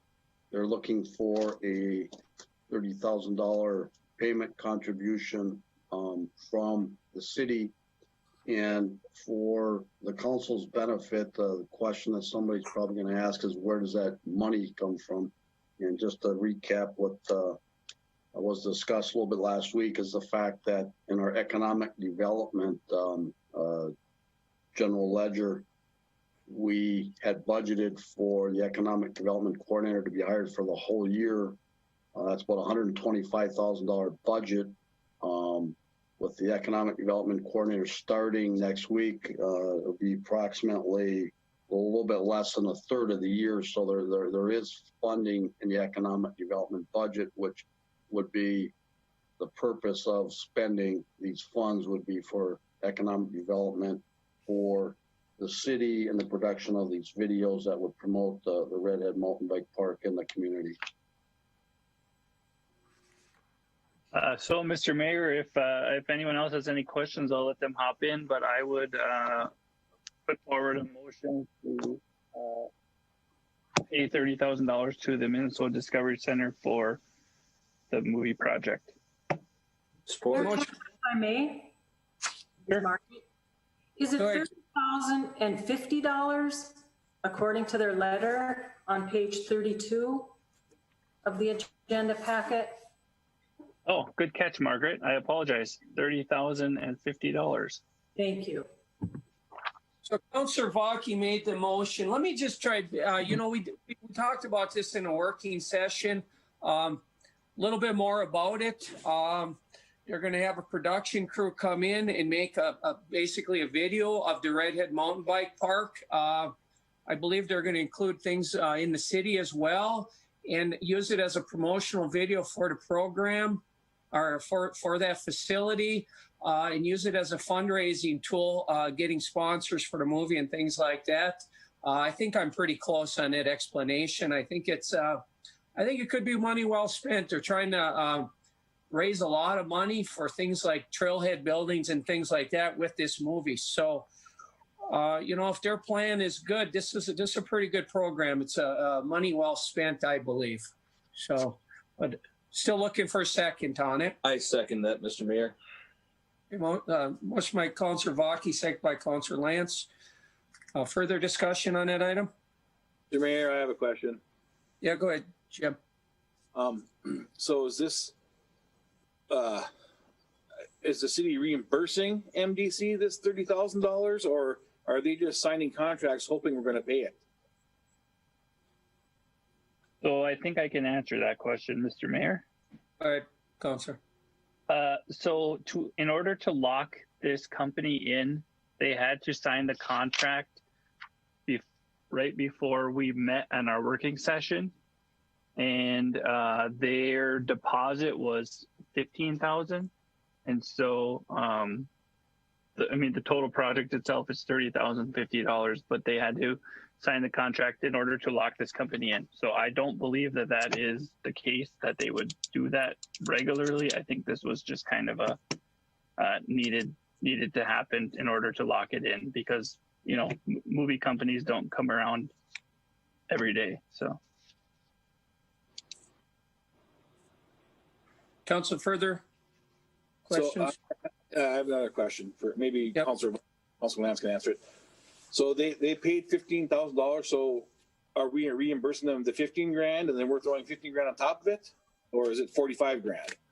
No, we would be reimbursing the 15 and then adding 15 to it. 1550. 1550. Okay, thank you. Council, anything else? Margaret, please. Councilor Lance. Aye. Councilor Fountain. Aye. Councilor Vaki. Aye. Councilor Varda. Nay. Councilor Campbell. Aye. Mayor Champa. Aye. Motion passes. Thank you. Travis, John Cook, proposal for consulting services. All right. I'm going to introduce this to you, and then I'm going to let Adam chime in here. The EDA met September 2nd, and at our meeting, we discussed John Michael Cook. As you can read his proposal for services, I'm not going to go over that word for word with you. He is a huge concept design. He's been involved in Disney World and many other places. Pier B down in Duluth was basically designed by him. And so with all the things we have going on, the EDA felt that this would be a good relationship for us to have with him. And going off of what Bill said earlier, we did talk about funding for this project, and because Stephanie didn't start, we did feel that there was funding available for this consultation. And Adam, I'm going to turn this over to you because I know you actually talked with John. Yes, so I met with John and Wayne, and basically, so what you can see in his plan here, his proposal is what he can do for us is give us a economic development plan. It wouldn't be similar. It would be similar to, your city goes out and makes a plan for what your progress is going to be over the next 5 years. So it lays everything out with everything that we have going on, and we have a lot going on. That's why we had to hire an EDA director, and we also hired consultants before we could even get the director on. So we have so many moving parts here. John can come on board and he can give us our EDA consultants talking papers, and he can give us, pictures and stuff that you can actually material you can put your hands on and see. So when you're trying to get funding and you're trying to get projects and you're trying to get economic development and you're trying to get businesses to come into town, that's what they want to see, and they want to see what your plan is, and that's what he's going to provide for us. Is that book of talking papers that our consultants can use to get more funding, and it's going to use the 5G that we got coming to town that we are spent $20,000 to have an engineer come and lay out, and it's going to play on our campground that we have in the future development of what we might be able to build into, and our downtown and the Redhead, and everything that's coming together and playing, just like we talked about with the different entities and services we're hiring, is because we're not ready. So what this will do is it'll help us get there.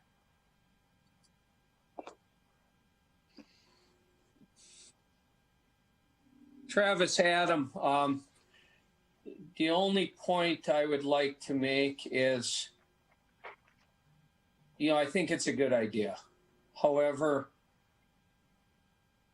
what's the timeline? I mean, could this be a budgeted item since it's unbudgeted at this point? Can it be a next year's project? That'd be my thing. What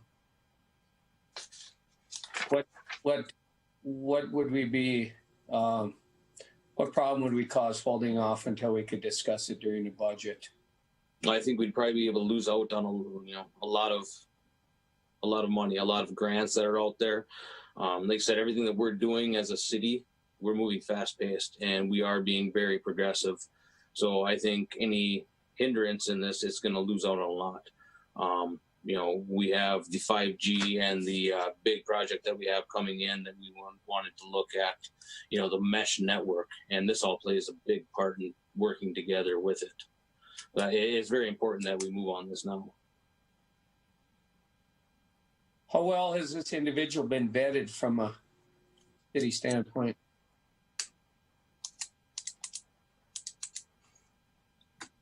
I suppose the resume is basically spoken for itself. He's brought by our EDA consultant that we've already given access to hundreds of thousands of dollars, and we're trying to get them millions of dollars, and they brought them to us into our town. Is that how John got involved as he came through our consultants? Yep. Okay. Yeah, and I'll just add too, if you've ever been down to Pier B in Duluth, like this guy was involved with that entire concept and building that place, and he's turned that place into a $1 million or more business. So, go ahead, Adam. Cut you off. No, and I totally skipped on that. So what he turned Pier B into is a $100 million project. He's the Imagineer behind it. He worked on the Epcot Center at Walt Disney. He was an Imagineer. He worked on, Jim Henson's Muppets, as an engineer. And that's what he does is he lays it out. So the person who is doing Pier B and is running a $100 million project, he needed something to bring to investors. He needed something to bring people in. And that's what he's going to provide for us to do the same here in town. Mr. Mayor, this is Councilor Campbell. Yes, go ahead, Councilor. Where do we propose to take the money from then, this $40,000 that this is going to cost? Bill, you can jump in here too, but at the EDA meeting, we did target money that has not yet been touched in the economic development coordinator. So that's 30,000 we're spending now for this movie thing you want to do. So that's a lot of that's taken up now, right?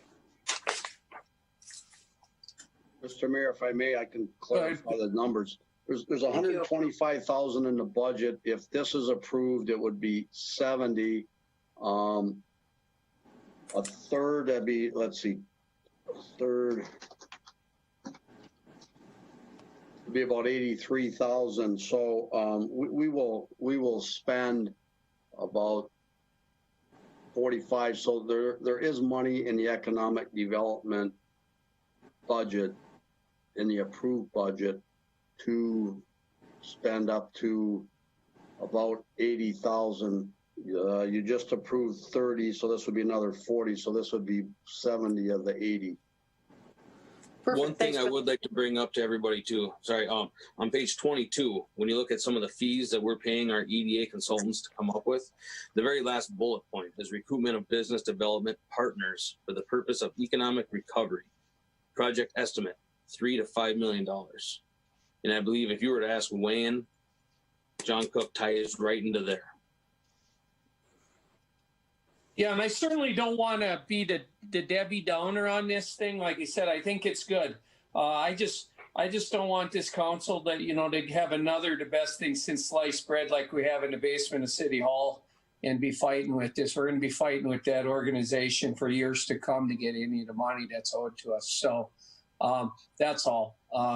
Like I said, I look to the ADA to give us recommendations. If this is your recommendation, there's money in the budget. I'm completely okay with it. Did we have a motion? Did Travis make the motion?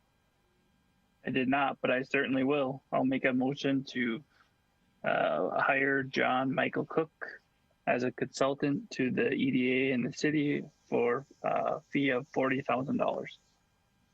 And I will strongly support that motion. Council, further discussion?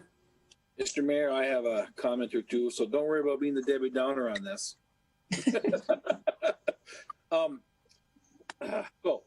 Councilor Vach, Councilor Lance, we just okayed $30,000.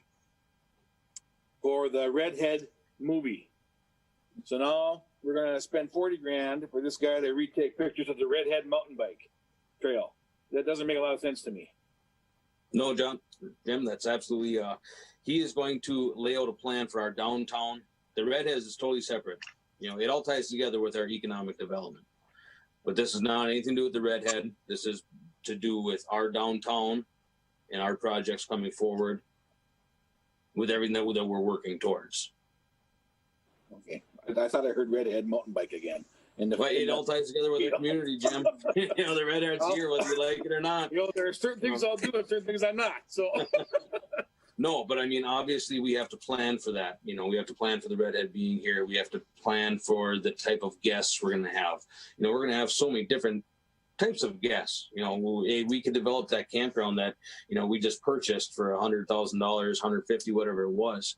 You know, how much money do we have into developing it? You know, can we put $5 million into it? No. But somebody who's putting $100 million down in Duluth might be able to, if we can bring them the ideas and the opportunities, you know, with our parcels of properties. And, you know, we have John Cook would tell you, Disney World is built on 40 acres. And we have 40 acres right there in the backside of, you know, Chisholm. You know, Mr. Mayor? Might not be Disney World, but we could be the United Kingdom. Mr. Mayor? Go ahead, Councilor Fountain. So I'm gonna just break this a little bit, but Adam and I and Larry also met with this gentleman. Adam, maybe, I don't know if you remember that, but we did meet with him at the campground. He does have a lot of great ideas and things like that. But I think that's why we hired an EDA director, is to bring something for our downtown. And maybe, you know, like Mr. Mayor said, maybe this could be a budgeted item, you know, for next year. So I think my answer is going to be nay at this point. Thank you. You know, just like we have a city administrator, we still have a comprehensive plan for him to follow. We're going to have an EDA director. She needs a plan to follow. You know, we have an EDA consultants. They need a plan to follow. This all ties together. You look at what the comp plan is going to cost us, $70,000, you know, for a plan. That's kind of what these things cost. Our consultants have worked very hard at getting us great deals. And for him to come on at $40,000, you know, I think it's a steal. And if we do pass it up, I think it's a big mistake, and we'll be taking a step backwards in the wrong direction. But I totally respect your opinion. Yeah, and let me just end with this on my end. So one of the big things for me in bringing this forward and supporting this is the fact that we are in a way lucky that we do have funding available to us currently.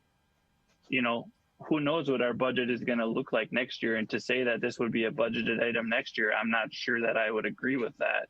And so we have the money now, it's budgeted, it's not dipping into any savings, it's not doing anything like that, and you're getting a fantastic service. So that's one of the big things for me. You know, like Bill said at the very beginning of the meeting when we were talking about COVID, you got to spend money to make money. Well, when you get a guy who built part of Disney World and Caesar's Palace, et cetera, to come to Chisholm and say, well, wow, you guys have a gem here, let me help you. To me, that's a no-brainer. And again, that's my opinion. But I want to emphasize the fact that we do have the money. And I don't necessarily know that we would all agree to budget this next time around, if he would even do it. Council, we do have support on the floor to approve this contract with John Cook and his proposal for consulting services. No other questions. We will take a vote. Mr. Mayor, could I make a comment, please? Yes, Bill. Okay. This is just entirely my perspective. And in reading the overview and my understanding, because I do attend every EDA meeting, and the fact that the council has approved the $20,000 to build the Wi-Fi network, and the fact that the council just approved the $30,000 for the Redhead, and when you read the project overview, what he's going to do is use the fixed wireless network to support new industries such as film and enhance overall business experience. And he does design work. He lays out pictures and concepts for people to see, to invest in. A lot of what he's talking about is the campground area and developing that. And it goes back to, as Councilor Lance mentioned, that multi-million-dollar project.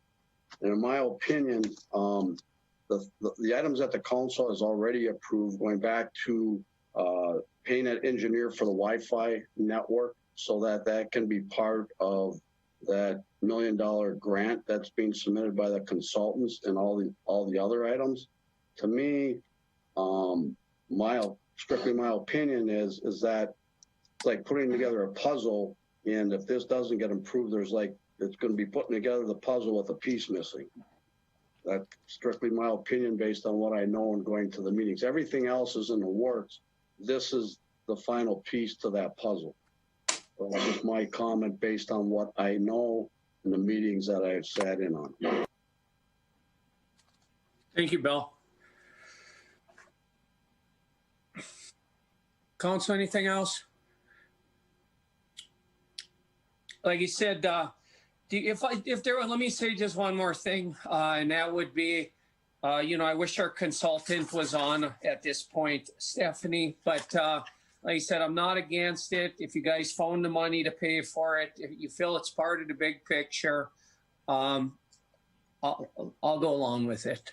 You guys just, think about, give a lot of thought to what you're doing so we're not getting too far ahead of ourselves. We got a lot of things going on at the same time, a lot of moving parts, and it's going to be hard to keep up with everything at the same time. So, but if we don't have anything else, we can take a vote. Councilor Lance. Aye. Councilor Fountain. I only because Bill's Bill persuaded me. Councilor Baki. Aye. Councilor Varda. Aye. Councilor Campbell. Aye. Mayor Champa. Aye. The motion passes.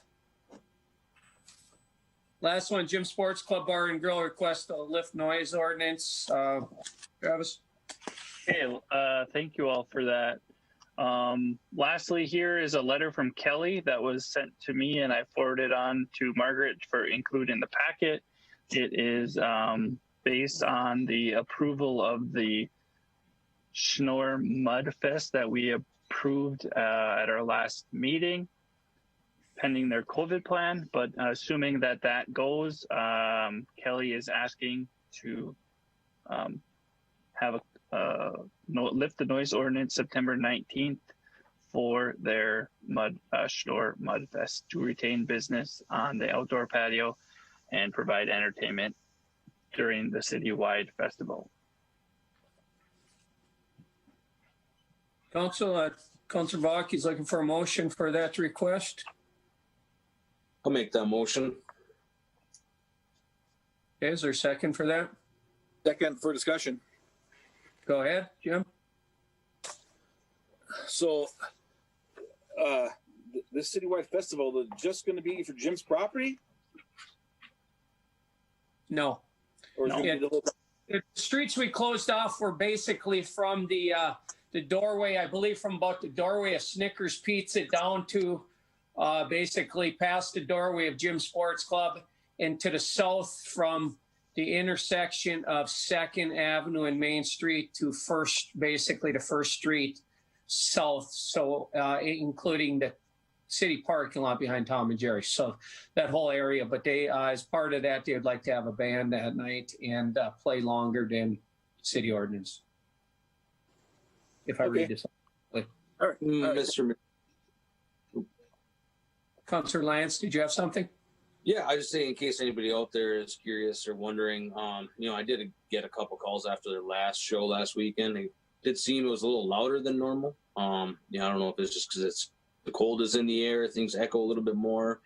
But I did talk to Kelly today, and she just said, if it does seem like it is getting carried away, to please call the PD, and they will let them know that they need to turn the volume down.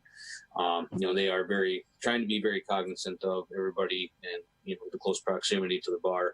And with this ban, they are trying to do their best to help use this to keep people spread out, and be able to hear all the way downtown and help with the distancing of everybody. So. Council, anything else? If not, we'll take a vote. Councillor Lance. Aye. Councillor Fountain. Nay. Councillor Baki. Aye. Councillor Varda. Aye. Councillor Campbell. No. Mayor Champa. Aye. Okay, that motion passes. Okay, thanks everybody. Thank you, Travis. Sorry, somebody's coming in my office. Bill, resolution 0920-69, adjusting entries for 2019. So, Mayor, members of the council, earlier we heard from Auditor Jeff Sturl about the year-end audit, and as part of that audit, one of the examples that he gave was with the infrastructure projects, whereas everything goes into the permanent improvement fund, and then items get moved, whether it be water, sewer, general fund. Each year when they come in and do an audit, there's a number of journal entries that they prepare for us to have the statements come out as the bound copies that each one of you received in your packet. So each year, after the auditor gives his summation of the audit, it comes back to the council in the form of a resolution to authorize the year-end adjusting entries for the year ended December 31st, 2019. I would recommend approval of resolution number 0920-69. Mr. Mayor? Councilor Fountain, I'd like to make a motion for resolution number 0920-69, authorization year-end adjusting entries for the year ended December 31st, 2019. Thank you. Second for Councillor Fountain's motion. I'll second that. This is Councillor Campbell. Second by Councillor Campbell. Discussion? Mayor Jim, I just have one question. Under the therefore, on the third line, I have under therefore, that's got December 31st, 2018. Is that supposed to be 19 also? Jim, thank you for catching that. We'll need to correct it. That should be December 31st, 2019. Thank you for catching that. Councillor Fountain, motion with the correction? I'll make that motion with the correction, Mr. Mayor. And Councillor Campbell with the correction? Yes, I'll amend my motion with the correction also. Okay. Council, if there's nothing else, we'll take a vote on that. Councillor Lance. Aye. Councillor Fountain. Aye. Councillor Baki. Aye. Councillor Varda. Aye. Councillor Campbell. Aye. Mayor Champa. Aye. Okay, that motion passes. Thank you, Bill. Council, if we could get a motion and support for resolution 0920-70, proclamation recognizing National Pregnancy and Infant Loss Remembrance Day, I will read the proclamation. I'll make a motion. Councillor Varda, second for that. Support. Councillor Lance, let me read it. My wife and I lost a child that was 3 days old many years ago, or 3 days old many years ago, and so this has some meaning to me as well. So, Pregnancy and Infant Loss Remembrance Day, Mayor Proclamation. Whereas Infants Remembered in Silence Incorporated and many other nonprofit organizations work with thousands of parents all over Minnesota and across the United States who have experienced the death of a child during pregnancy, through early life or early childhood. And whereas many of these parents live in, deliver in, have a child die in, or bury a child in our community. And whereas Infants Remembered in Silence Incorporated, a 501c3 nonprofit organization, was founded in 1987, 33 years ago, to offer support for parents whose child or children died from miscarriage, ectopic pregnancy, molar pregnancy, stillbirth, neonatal death, birth defects, sudden unexplained death of a child, sudden infant death syndrome, illness, accidents, and all other types of infant and early childhood deaths. And whereas bereaved parents around the world remember their children annually on October 15th with candle lighting at 7 p.m. Some will remember children in their homes, while others will remember them in small gatherings around a state, across the nation, and around the world. And this would unify these parents in tribute to their children. And whereas in 1988, President Ronald Reagan proclaimed October as National Pregnancy and Infant Loss Awareness Month. Whereas in honor of the thousands of children that die each year in Minnesota, Infants Remembered in Silence Incorporated respectfully requests that October 15, 2020 be recognized as Pregnancy and Infant Loss Remembrance Day. Now, therefore, I, the mayor of the city of Chisholm, Minnesota, do hereby proclaim October 15th in the year of 2020 as Pregnancy and Infant Loss Remembrance Day. If there's no comments on that, we'll take a vote on that resolution. Okay, Councillor Lance. Aye. Councillor Fountain. Aye. Thank you, Mr. Mayor, for bringing that forward. Councillor Vosky. Aye. Councillor Varda. Aye. Councillor Campbell. Aye. Mayor Champa. Aye. Thank you. Motion passes. COVID-19 plan for Snor Mudfest on 48 to 50. This came back from the attorney just before the meeting. Brian, any thoughts on it for the council? No additional thoughts, Mayor. I've reviewed it, and I think it addresses the appropriate action items. Okay, Council. Oh, sorry. Motion to approve the Snor Mudfest Fishing with Vets ATV ride COVID plan. Mr. Mayor, can I just ask or say something before I vote or whatever? Absolutely. Okay. So at the last meeting, I said, absolutely, let's, upon having, I'm sorry, Brian's approval of the COVID plan, I will say this is a great COVID plan put together, right? But I just have to say this. There's a bike rally, not mention any bike rally in South Dakota. And there was 266,000 cases of COVID in August that led to significant spread. It carried a public health piece of $12.2 billion for that city. I think this is a great festival, and I think you guys are doing great things, but I honestly don't think this is a time, for me personally, I don't believe this is a time right now with everything going on in this world that we're ready for it.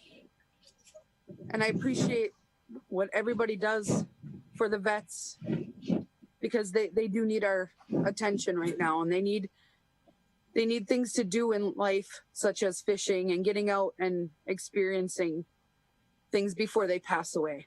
But on that note, I just wanted to say that, and thank you for listening. No, April, it's definitely, definitely go into it with a concern. We better be concerned. We better be paying attention, because we don't, they're actually, since we spoke last, the entire thing got moved outside. It's all outside now. Servers serving food are going to be wearing shields and things like that. So they're trying to get everything outside. Mr. Mayor, can we talk on this before we vote? Because I got a couple of things I want to say too. Yeah, we don't even have a motion yet. But I'm looking for a motion to approve the COVID plan that's returned from the attorney. Make that motion. Support. Approve the COVID plan. Okay, can I talk now? Did we get a second? Yeah? I didn't hear one. Okay. Yeah. Go ahead, Counselor. So we had one of these items in our agenda. It was a loose leaf piece of paper. It's an informational agenda item 7F2, approved by council August 26, 2020. In the last paragraph down here on this piece of paper says, this event attracts spectators and participants who converge on Chisholm from across the state, visiting and supporting local business throughout the weekend. So I went to the CDC website just because I wanted to see what their thoughts were on this. And this is what I'm concerned about. It says a gathering refers to a planned or spontaneous event, indoors or outdoors, with a small number of people participating or a large number of people in attendance, such as a community event or gathering, concert, festival, conference, parade, wedding, or sporting event.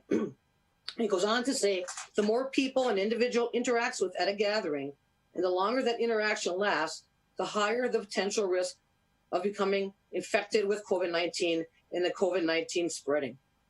So, it gives a list of lowest risk, more risk, higher risks, and highest risk. Well, that puts us into a high risk because large in-person gatherings where it is difficult for individuals to remain spaced at least 6 feet apart and attendance travel from outside the local area. That right there puts us at a high risk. I got some concerns. I got to think about the entire community. I've always supported this event. I think this is a great event. I mean, maybe we could have done some virtual raffles like other organizations have done. I mean, Bentleyville's having a drive-through parade for this year. They're not even letting people come through their thing anymore this year. United Way has done virtual raffles. The Sportsman's Club canceled their event this year. I mean, maybe it's just is not a good time. I mean, I got some concerns, some real concerns. I don't want to be that person that allowed this to happen in our community and then have COVID spread through here. I mean, everything's on the rise right now too. So that's all I have to say. Point noted. Thoughts? Any further discussion? Okay, we'll take a vote to approve the COVID plan. Counselor Lance. Aye. Counselor Fountain. Nay. Counselor Vaki. Sorry, I was muted. Sorry. Aye. Counselor Varda. Aye. Counselor Campbell. No. Mayor Champa. Aye. Okay, that motion passes. Public Safety Building, pages 51. Let's start there. We had a working session. This was one of the other items we discussed in our working session. 5 Bugles is looking for us to direct them on if this is going to be a general contractor bid for a public safety building or construction manager. I think what I heard in our meeting is we, after quite a bit of discussion, that I think we're leaning towards a general contractor bid process, and that would also be my recommendation. But we would need a motion to let 5 Bugles know that that would be our direction. I'll make that motion, Mr. Mayor, to go with the general contractor. Counselor Campbell. Thank you, Counselor. Second for that. Support. Counselor Lance, discussion. Margaret, could you take a vote, please? Counselor Lance. Aye. Counselor Fountain. Aye. Counselor Baki. Aye. Counselor Varda. Aye. Counselor Campbell. Aye. Mayor Champa. Aye. Okay, that motion passes. Second part of this item is we had a number of, let me get there, number of items that could be considered in the original bid or as add alternates. Our owner's representative, Scott Sasola, on page 52 has kind of given you his opinion on those items based on his knowledge and of the bidding process. Myself, I agree with how he has them laid out, and I would make the recommendation we go along with Scott's recommendations, which Five Bugles is also waiting on. And I'd entertain that motion. I'll make that motion to go with our reps' advice. Okay, for that. Support. Supported by Councillor Vaki, motion made by Councillor Lance. Discussion. Yes, Councillor Fountain. Jim Johnson, are you still on the line? Yes. Yes, sir. Have you had a chance to look this over and believe that this is a good thing, good recommendations from Scott's? So I can't Absolutely. Yes, he and I talked a couple weeks ago, and in fact, I was kind of the one that added item 15 regarding the public works demolition, but I agree with his recommendations fully. Thank you. Thank you. Don't say anything else on that. Mr. Mayor, I have a thing or two to say about the list. I agree with the majority of it, but I would like to see 12 and 13 taken off alternates and being done.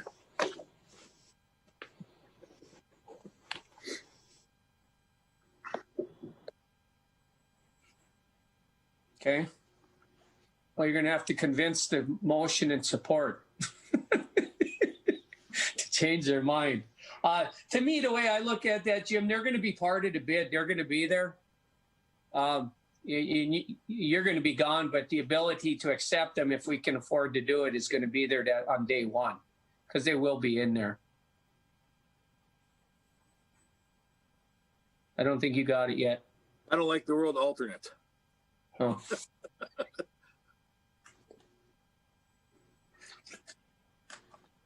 Council, we do have motion and support. If you're not going to change it, we'll take a vote.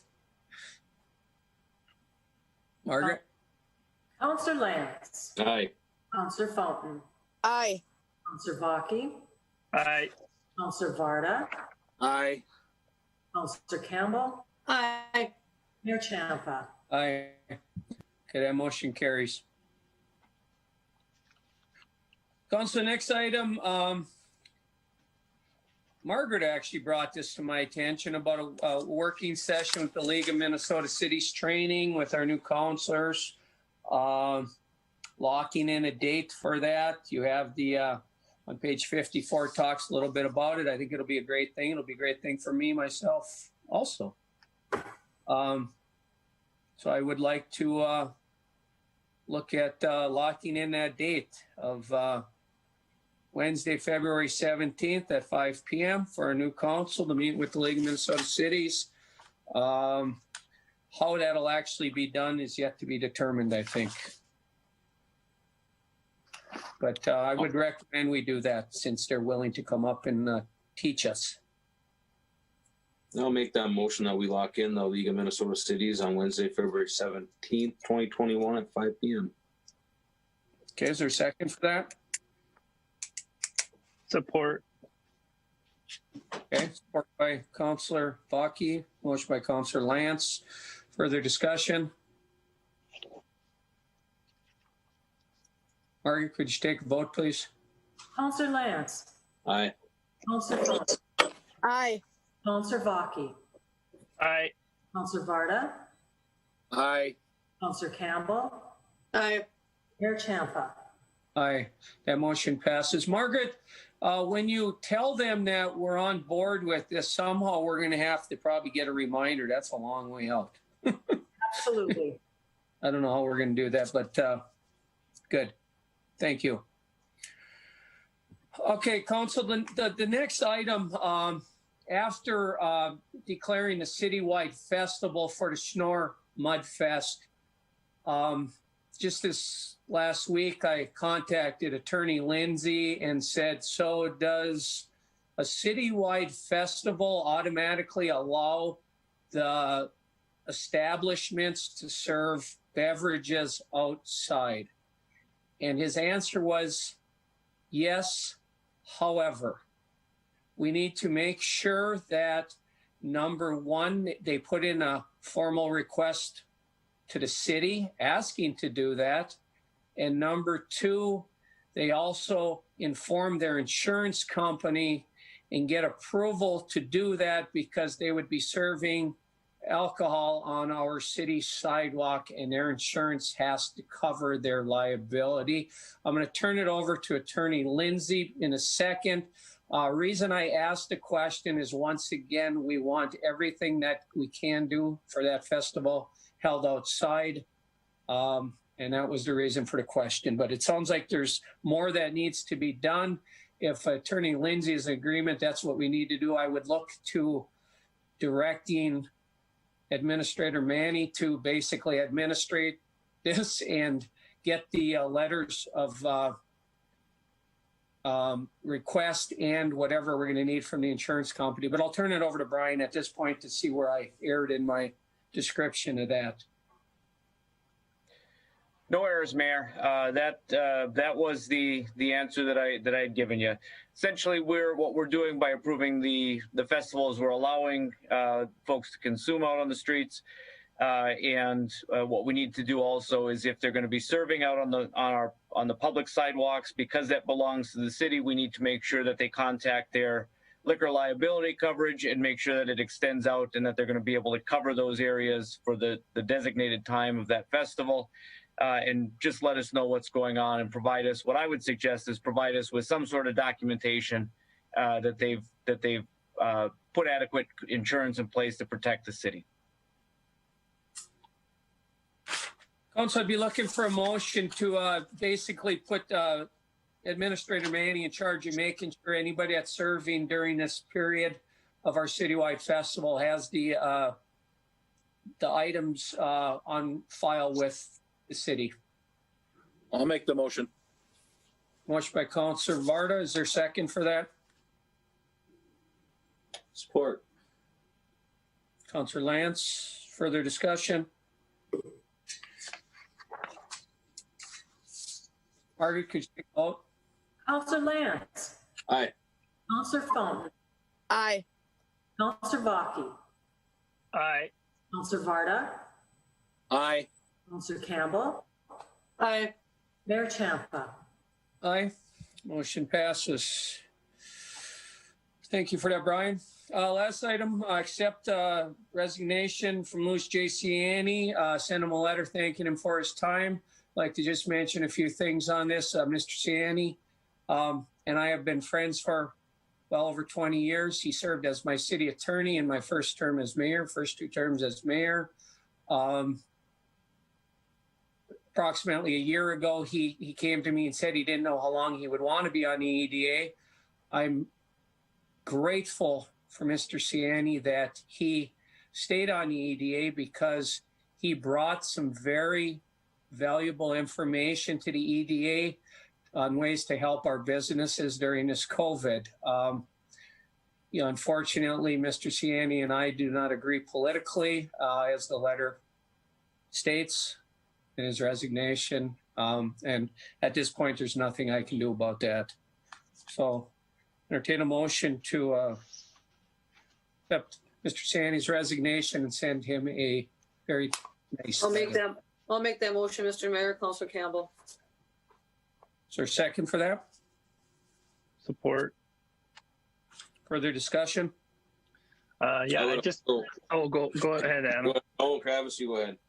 All right. I think we're probably going to say the same thing. Obviously, we, Adam and I are on the EDA, and I will echo what the mayor said. And Lou has been instrumental in providing his history of the EDA to me as a new EDA member.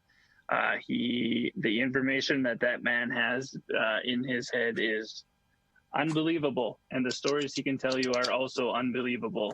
So I just want to thank Lou personally for all he did for the EDA in the time I was on the board, and also helping me to understand more about Chisholm than I thought I knew.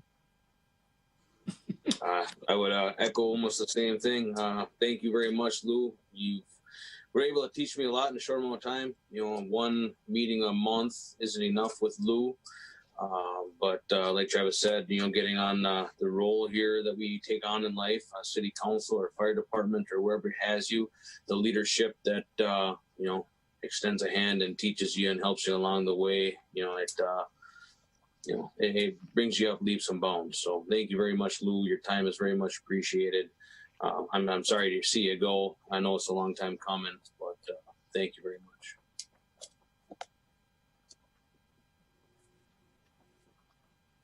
Margaret, could you take a vote, please? Counselor Lance. Aye. Counselor Fountain. Aye. Counselor Baki. Aye. Counselor Varda. Aye. Counselor Campbell. Aye. Mayor Champa. Aye. Miscellaneous, any hot button items we should get on the next agenda, Council? I do have one. Bill, maybe it's a good thing Stephanie's starting too. She might be able to join, but I think that we should, our committee that we deal with the school should probably meet and come up with a proposal. I don't know if you and Brian have come up with a proposal yet or a contract with the school, but we got to get going on that.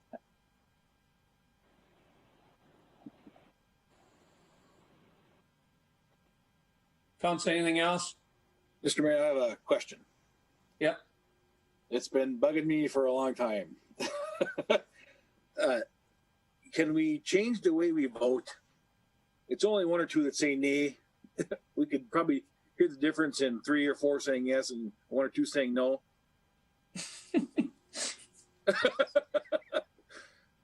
We're not supposed to legally, when we're doing these meetings like this, we're supposed to always do a roll call. Okay. All right. End the roll when we adjourn that. Okay. I get it. I want to open the place up, Jim. I'm telling you, I'm on board with you, but we can't keep things clean the way we are. We don't have the staff to do it. We can't fulfill the governor's order. I don't like these meetings anymore. You do. Motion to adjourn. Motion. Second for Councilor Lance's motion. Support. Councilor Campbell, all in favor, say aye. Aye. Aye. Any nays? All right, this meeting is adjourned. Everybody have a great night. Good night. To Mr. Mayor. Good night, everybody. Thanks, everybody. Good night.